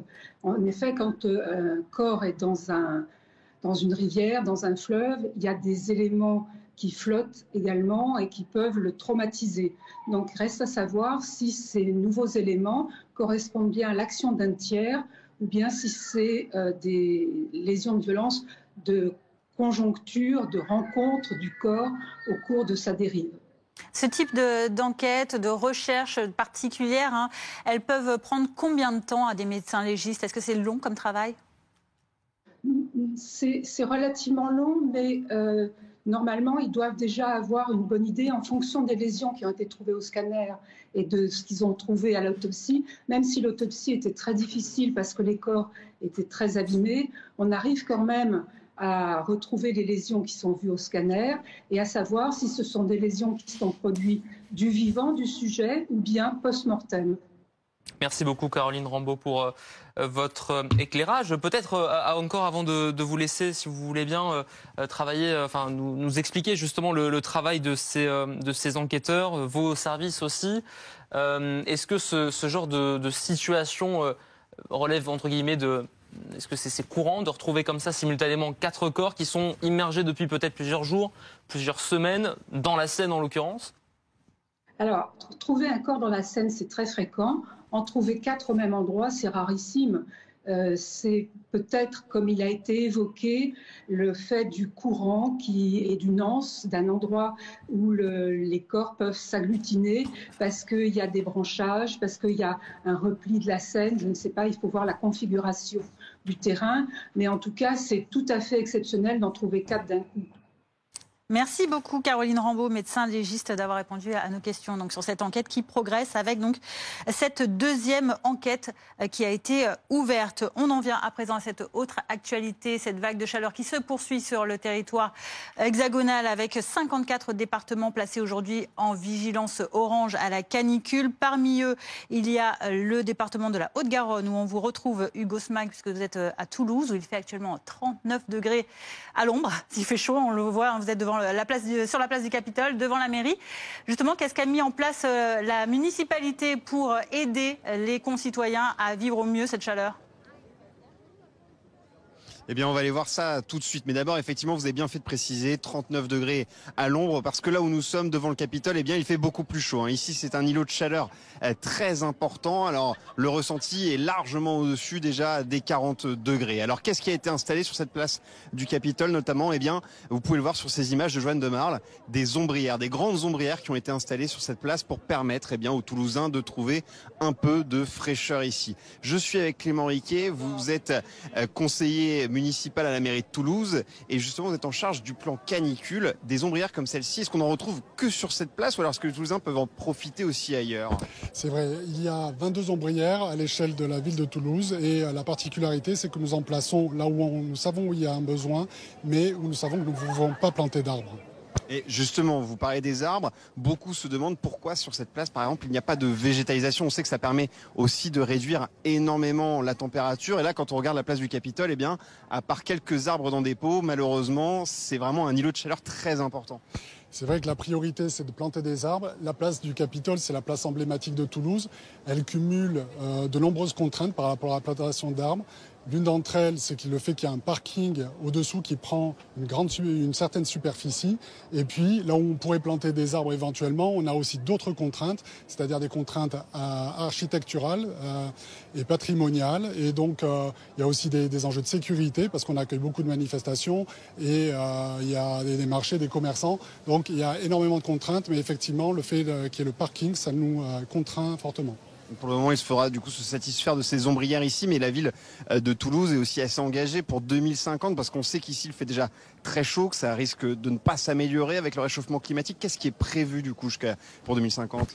Alors nous avons un plan pour adapter la ville à l'horizon 2050 face à ces fortes chaleurs. Nous avons demandé une étude à Météo France et nous savons que les 3 principaux facteurs, c'est la végétalisation, donc justement planter des arbres. Et nous avons commencé, Jean-Luc Moudenc a annoncé le plan des 100 000 arbres en 2019. Ça permet de planter plus de 10 000 arbres chaque année et ce sur tout type de foncier de la mairie, y compris dans les cours d'école où on végétalise les cours d'école. Il y a 22 cours qui sont en travaux cet été. Il faut aussi désimperméabiliser les sols, c'est très important. En ce moment, on est sur une tendance de 5 hectares désimperméabilisés chaque année. Ça permet d'infiltrer les eaux pluviales, de rafraîchir la ville.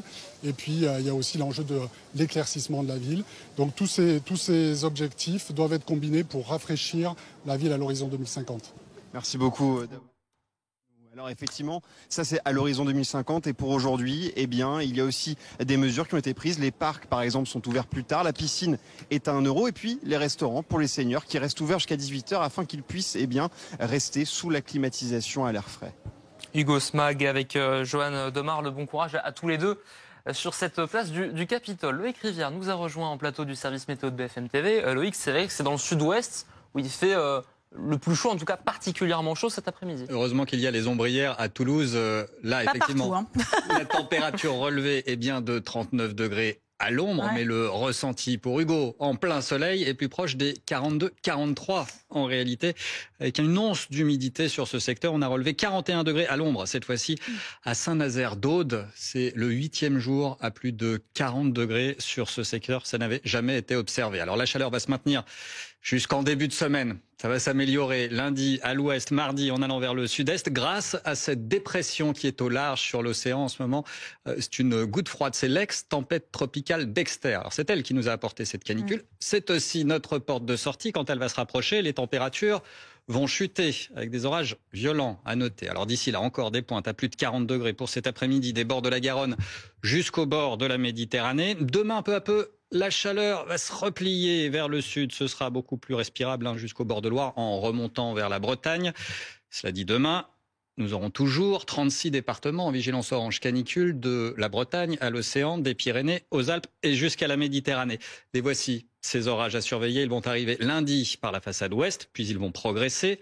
D'abord au sud, mardi, ce sera la fin de la canicule. Les températures vont parfois perdre 10 à 15 degrés par endroit, mais ces orages pourront donner aussi de fortes pluies, de la grêle, de fortes rafales de vent. Et vous voyez qu'ils vont gagner une bonne partie du pays pour la journée de mercredi. Là, on sera très souvent en dessous des moyennes dans l'après-midi. Ça a bien changé donc en début de semaine prochaine. À suivre, restez avec nous. On va également parler de cette chaleur, facteur aggravant des risques d'incendie évidemment. C'est le cas en France, mais c'est également le cas chez nos voisins espagnols avec cette quinzaine d'incendies qui sévissent depuis quelques semaines maintenant, principalement dans le nord et dans le nord-ouest du pays. 3 personnes qui ont déjà perdu la vie en Espagne. Laura Cambo, vous êtes notre envoyée spéciale dans le pays avec l'Espagne qui est confrontée à cette double alerte, à la fois canicule et aussi à ce risque d'incendie dit très élevé à extrême.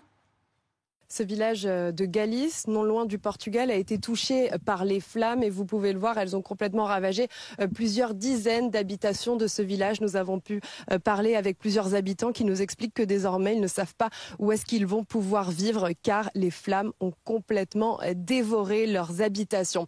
La Galice, c'est une communauté autonome qui est largement touchée par cet épisode d'incendie. Il y a 40 000 hectares qui ont brûlé au total, à tel point que la Galice a dû demander l'aide de l'État central espagnol. La Galice est normalement une communauté autonome. Elle doit pouvoir mobiliser ses propres sapeurs-pompiers, mais voilà, elle n'y arrive plus.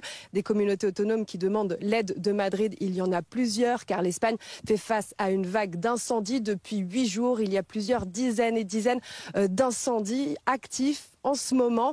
Et puis, il faut dire qu'il y a 110 000 hectares qui ont désormais brûlé. Cet épisode pourrait être encore plus grave car il y a des fortes chaleurs ici. La vigilance est extrême pour tout le week-end.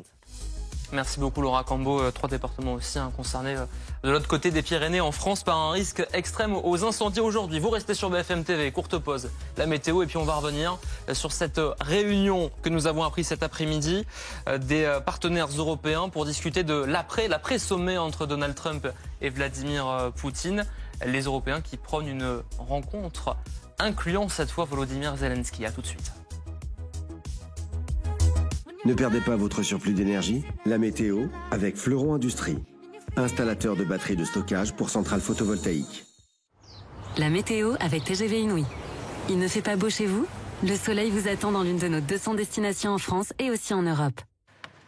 Partir un jour. Cet été, partez l'esprit léger. Regardez la météo avec ImaProtect. Alarme et télésurveillance.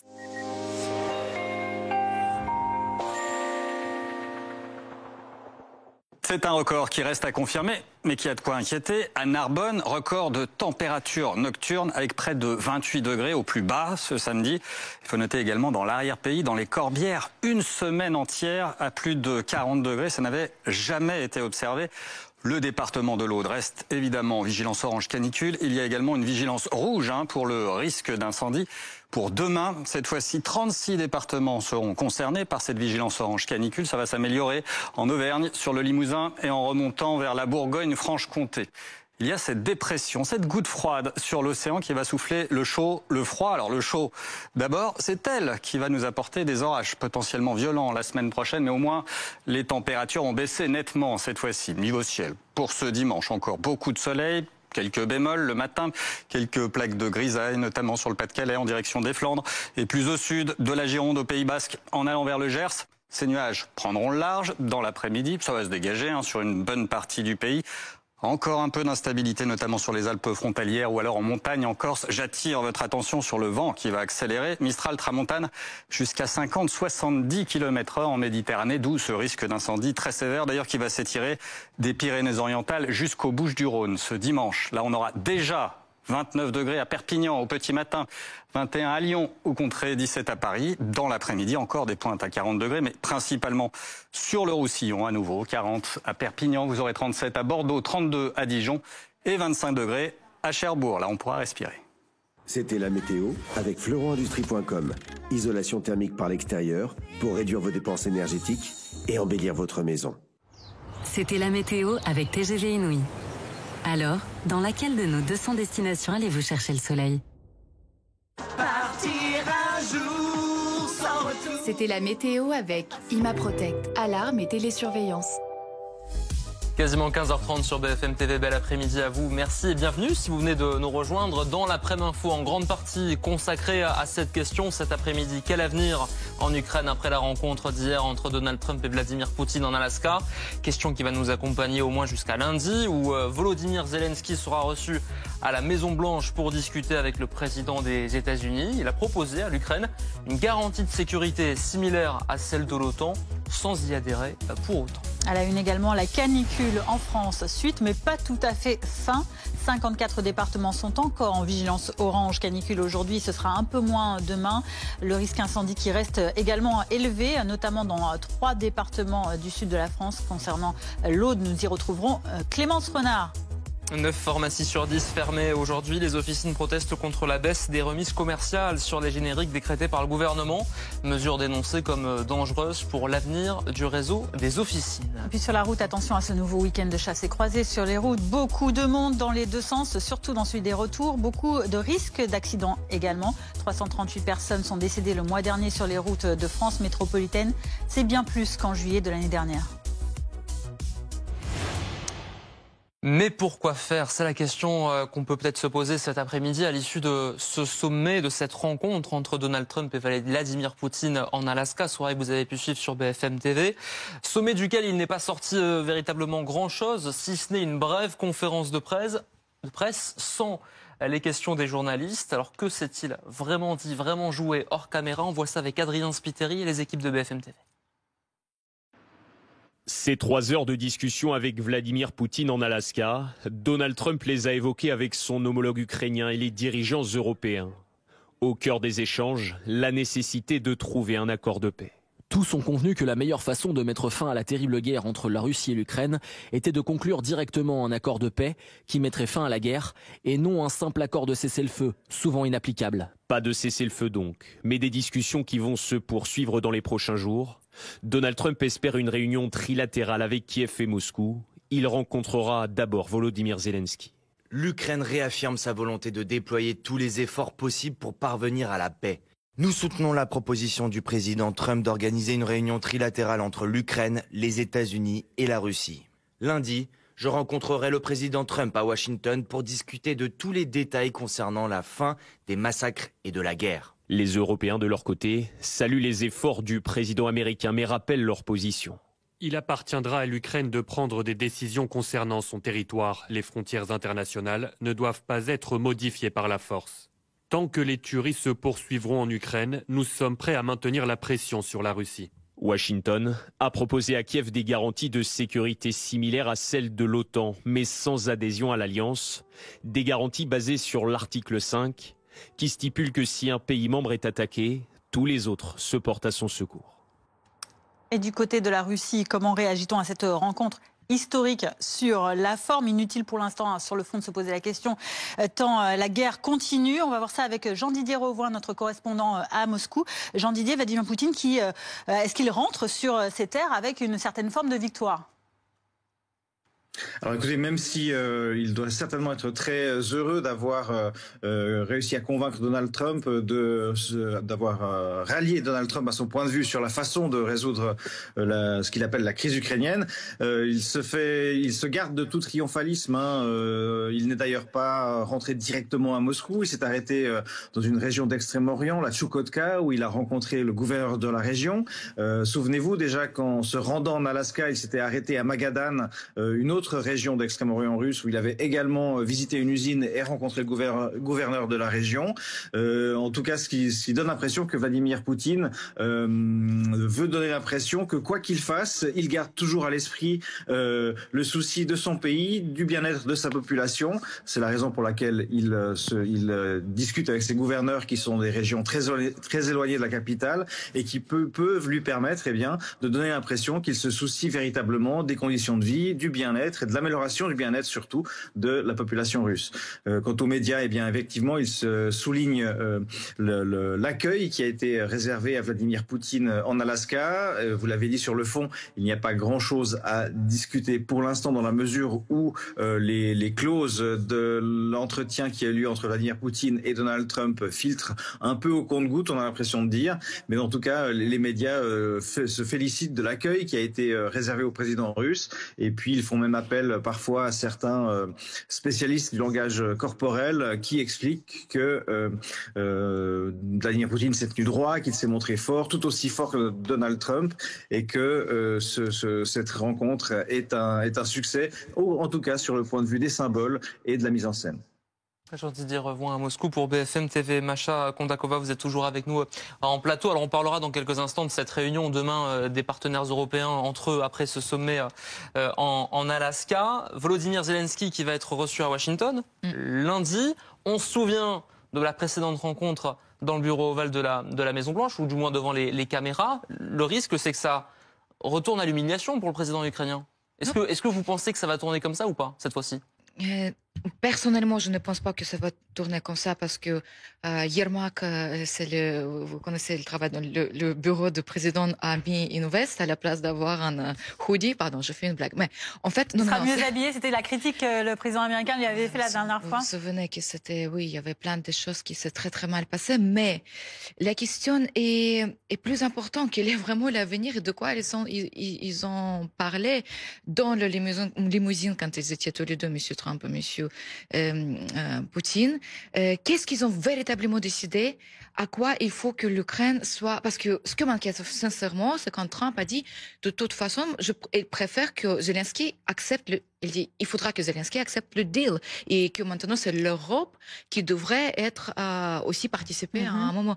Et aussi, Bloomberg a cité que dans leur rencontre, quand même, cette question sur la territoire a été abordée. Je sais aussi, juste un petit attention, que le 28 février, il avait, après leur rencontre, devrait, selon le protocole, aurait avoir le déjeuner après l'autre conférence. D'ailleurs, c'était la même chose hier. Le déjeuner a été annulé. Donc, l'équipe d'administration de Trump a eu deuxième déjeuner gratuitement. Pardon, je fais une blague. Mais je veux dire que ça a été annulé. C'est exactement... Il s'est retourné chez lui, M. Trump. Ce qu'il a dit vous vous souvenez, il a promis, s'il n'a pas de deal, je retourne chez moi. Et vous tout de suite. Arrêtons d'écouter, regardons les effets. Mais maintenant, je m'adresse à monsieur l'ambassadeur pour savoir pourquoi l'étape de cessez-le-feu a été sauté et pourquoi on va directement sur cet accord de paix, le traité de paix, sans passer par la case cessez-le-feu. Merci Macha pour sa question. Ah oui. On va te prendre notre place. Non, pas du tout. C'est le mot. Non, sérieusement, on vous écoute. Elle connaît la réponse, c'est que tout simplement Poutine n'en voulait pas. Poutine dit cessez-le-feu peut-être, mais évidemment à condition qu'un certain nombre de conditions préalables soient réunies. Qu'il y ait un accord sur les transferts de territoire et qu'il y ait un accord sur la neutralisation de l'Ukraine. Et tant que ces conditions ne sont pas réalisées, je ne peux pas cesser le feu. Alors, il s'est comporté de façon effectivement très habile vis-à-vis de Trump. Trump est arrivé là en disant « moi je veux cesser le feu, je veux cesser le feu ». Et rien que ça. C'est ce qu'il nous disait tous les jours depuis 3 mois. Ouais. Et Poutine a dû lui expliquer, peut-être avec des arguments rationnels au bout du compte, que ce cessez-le-feu serait un cessez-le-feu purement politique, qui ne s'appliquerait pas, parce que sur 1200 kilomètres, comment organiser un cessez-le-feu sans qu'il y ait une commission militaire qui ait départagé les troupes, qui sont quelquefois dans la même rue, évidemment dans le même village, et sans qu'il y ait non plus un organisme neutre pour gérer ce cessez-le-feu. Et cet argument est assez rationnel. Et il est possible que, avec des arguments rationnels, il ait pu convaincre finalement Trump que c'était pas une bonne idée. Et à ça s'ajoute évidemment le fait que, de toute façon, moi, Poutine, je ne veux pas de cessez-le-feu politique, sec, sans les mesures que je viens d'énumérer. Donc on est passé du cessez-le-feu au traité de paix, ce qui n'a rien à voir. Car un traité de paix, ça veut dire qu'il faut convoquer une conférence pour la paix qui durera des mois. C'est d'ailleurs tout le temps que Poutine voulait gagner, mais il l'a gagné. Voilà. Il peut pendant ce temps-là continuer à cogner sur l'Ukraine pendant des mois. C'est ce qu'il a gagné hier, c'est très grave. Et en plus, puisqu'il vise un traité de paix et pas un cessez-le-feu, ça veut dire que les mesures territoriales seront définitives et pas provisoires. Ce qui est le deuxième inconvénient. L'armée russe qui a revendiqué aujourd'hui la prise de 2 localités dans l'est de l'Ukraine. Kiev a affirmé y repousser une récente percée menée par Moscou, peu avant la rencontre entre les 2 chefs d'État. Regardez justement ces images de cette rencontre, de ces retrouvailles entre Donald Trump et Vladimir Poutine. Accueil chaleureux, à coups d'applaudissements, à coups de poignées de main, de tapes sur l'épaule, sur un tapis rouge. Une scène qui a fait réagir le monde entier et en particulier l'Ukraine. Il est à la faille. Dans les rues de Kiev, les Ukrainiens expriment leur frustration après l'absence d'accord entre Vladimir Poutine et Donald Trump. C'est très compliqué. Nous attendons des actions concrètes et la fin de la guerre. Nous attendons la victoire de l'Ukraine. Certains habitants de la capitale ukrainienne ne comprennent toujours pas comment leur président Volodymyr Zelensky a pu être tenu à l'écart des pourparlers. Comment est-ce possible? Il s'agit du destin de mon pays. Ce n'est pas à eux de décider, ce n'est pas à eux de se rencontrer, ce n'est pas à eux d'en parler. Le président ukrainien, qui s'est entretenu au téléphone avec Donald Trump après le sommet, réaffirme sur les réseaux sociaux la volonté de l'Ukraine de déployer tous les efforts possibles pour parvenir à la paix, une position qu'il pourra défendre directement auprès du président des États-Unis. Lundi, je rencontrerai le président Trump à Washington pour discuter de tous les détails concernant la fin des massacres et de la guerre. L'ancien président ukrainien Petro Porochenko estime qu'il faut établir un véritable rapport de force avec Vladimir Poutine. J'ai beaucoup négocié avec Poutine. Il ne faut pas lui faire confiance. Nous devons parler avec Poutine, non pas en russe ou en anglais, mais avec le langage de la force. Cela consiste à dire que si Poutine n'arrête pas les bombardements, eh bien il faudra passer au plan B, c'est-à-dire plus d'armes livrées à l'Ukraine, y compris des armes offensives. L'ancien dirigeant appelle à maintenir la pression sur la Russie et à renforcer les sanctions jusqu'à obtenir un accord de paix. On vous rappelle donc cette information cet après-midi, cette réunion demain entre les différents partenaires européens, cette coalition des volontaires menée notamment par le président Emmanuel Macron. Ce sera à 15h en visioconférence. Dans l'actualité également de l'après-midi, ces risques incendie très élevés avec 3 départements français qui sont en vigilance rouge cet après-midi. Le Vaucluse, la Drôme ou encore l'Aude. Demain, ils seront 5. On va rejoindre dans l'Aude Clémence Renard. Vous êtes à Portée des Corbières où forcément on se prépare à cette éventualité. On est à moins de 2 semaines maintenant de cet incendie du siècle. Donc on est plus que jamais vigilant.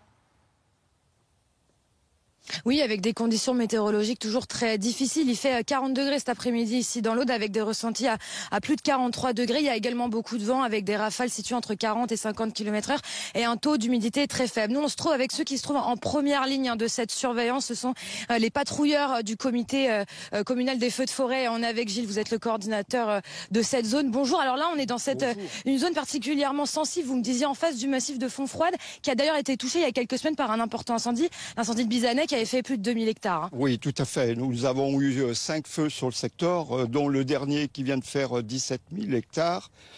Aujourd'hui, avec la sécheresse, la chaleur, la tramontane qui est en train de monter, on est dans un risque extrême. Donc nous, on a à peu près une quinzaine de patrouilles au niveau des comités communaux feux de forêt de l'Aude.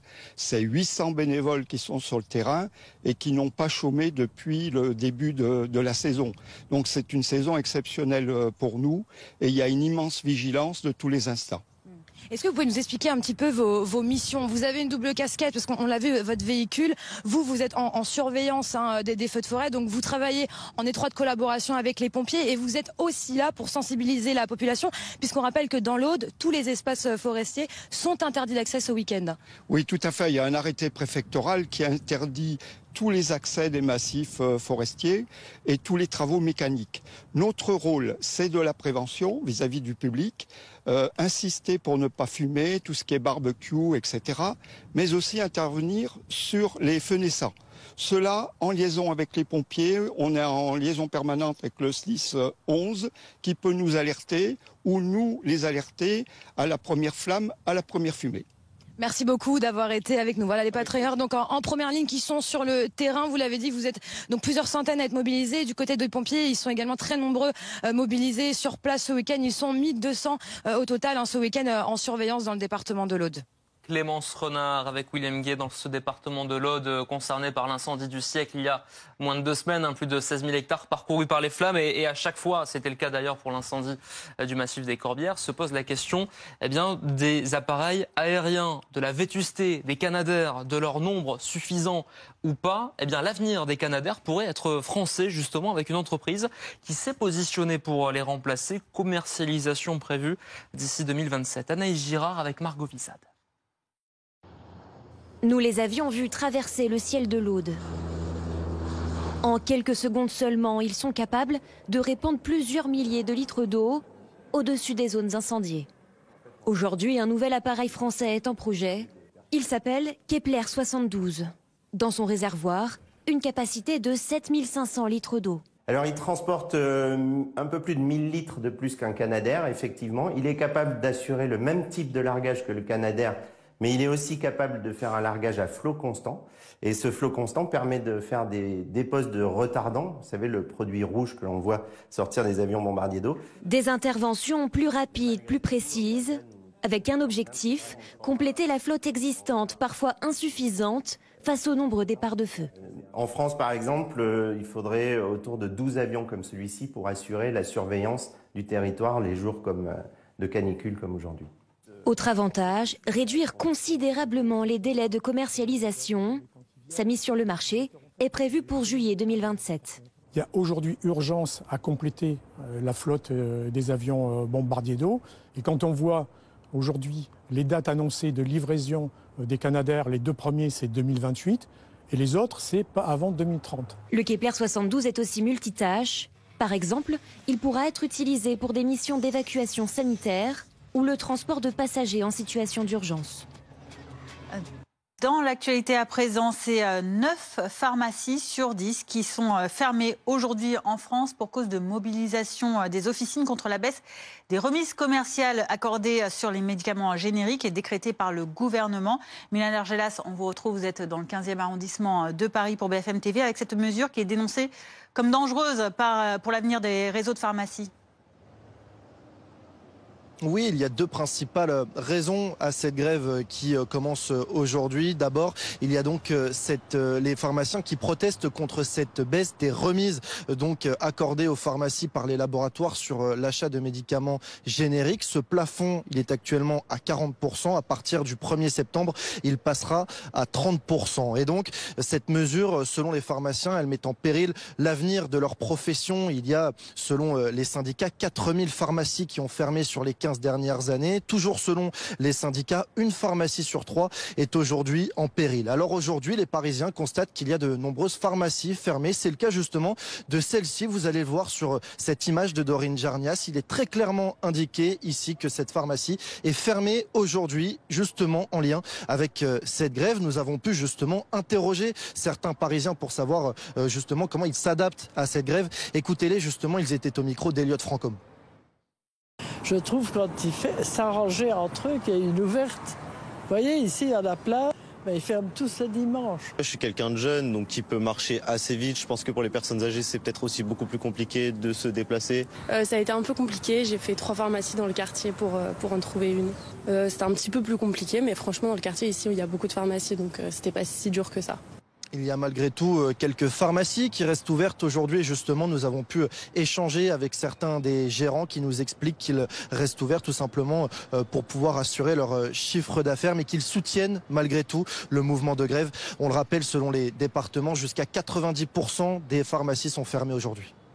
Merci Mylène, merci aussi à Dorine Jarnias derrière la caméra. Et merci à Célia Vallée de nous rejoindre sur le plateau de l'Après-Midi Info pour vous parler à présent de ce rassemblement de musique, rassemblement illégal qui est en cours depuis hier 23h. Ça se passe dans le département de l'Isère, sur la commune de Cours et Buis. Environ 1000 personnes sont rassemblées, Célia, sur un terrain privé. Que sait-on concrètement?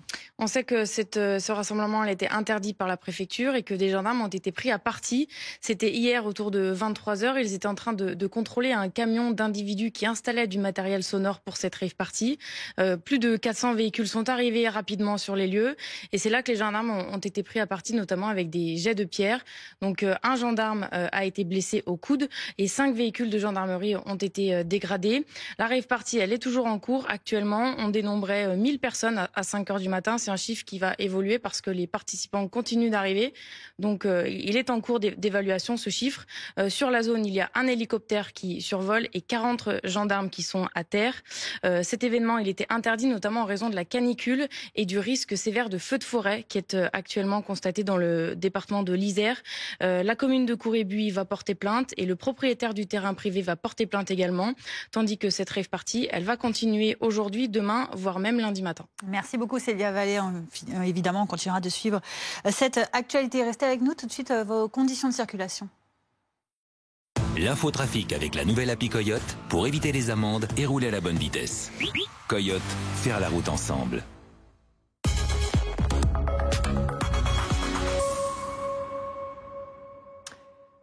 Nouveau week-end de chassés-croisés sur les routes, c'est compliqué, surtout dans le sens des retours. Ça sent la fin pour certains d'entre vous, pas mal d'entre vous. C'est rouge pour Bison Futé dans tous les coins du pays. Que pour le quart sud-est dans le sens des départs. C'est aussi compliqué sur le reste du pays avec, vous le voyez, cette couleur orange avancée par Bison Futé. Demain, ce sera légèrement mieux, vous le voyez, dans le sens des départs où ce sera vert sur le niveau national, hormis un quart sud-est toujours très bouchonné. Dans le sens des retours, ça reste compliqué.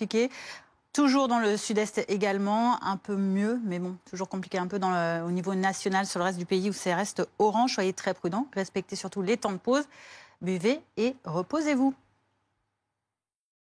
C'était l'infotrafic avec la nouvelle appli Coyote pour éviter les amendes et rouler à la bonne vitesse. Coyote, faire la route ensemble. Et prudence sur les routes, ça veut dire aussi que la circulation, statistiquement, est génératrice de plus d'accidents, malheureusement. Forcément. Et regardez ce chiffre qu'on vous donne cet après-midi. C'est l'Observatoire national interministériel de la sécurité routière et qu'il communique. 338 personnes sont décédées sur les routes de France métropolitaine le mois dernier. C'était 275 en juillet 2024. Les forces de l'ordre redoublent de vigilance. On voit ça avec Yélis Kirazli et Emma Arnaud.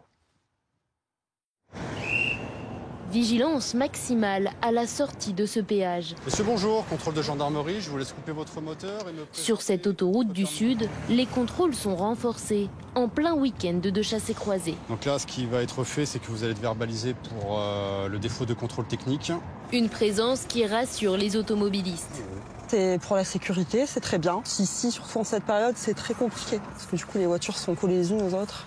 C'est un peu l'enfer. Il vaut mieux que tout le monde soit en règle et qu'il n'y ait pas de problème vu tout ce qui se passe à l'heure actuelle. Des problèmes qui peuvent aller du simple accrochage aux accidents plus graves. Et justement, en juillet 2025, les décès ont largement augmenté par rapport à l'année passée, plus 23%, soit 338 personnes mortes sur la route. Alors ce jour-là, les gendarmes recherchent les infractions génératrices d'accidents. On est là pour s'assurer que tous les usagers de la route ne sont pas alcoolisés ou sous stupéfiants, ainsi que leurs véhicules ne soient pas en non-conformité avec la loi. On fait beaucoup de répression, mais il y a aussi beaucoup de prévention de notre part. Où quand on arrête les véhicules, on n'hésite pas à leur répéter les us et coutumes de la route, de bien se comporter. Si la mortalité a augmenté le mois dernier, les accidents corporels, eux, sont en baisse, moins 7% par rapport à juillet 2024. Restez avec nous dans un instant. Dans l'après-midi info, nous reviendrons sur cet après-sommet de l'Alaska entre Vladimir Poutine et Donald Trump sur l'avenir de l'Ukraine, une montagne qui a accouché d'une souris visiblement, mais les deux présidents qui écartent désormais l'idée d'un cessez-le-feu pour aboutir directement à un traité de paix. Alors qu'est-ce que cela veut dire? Quelles sont les conséquences pour l'Ukraine?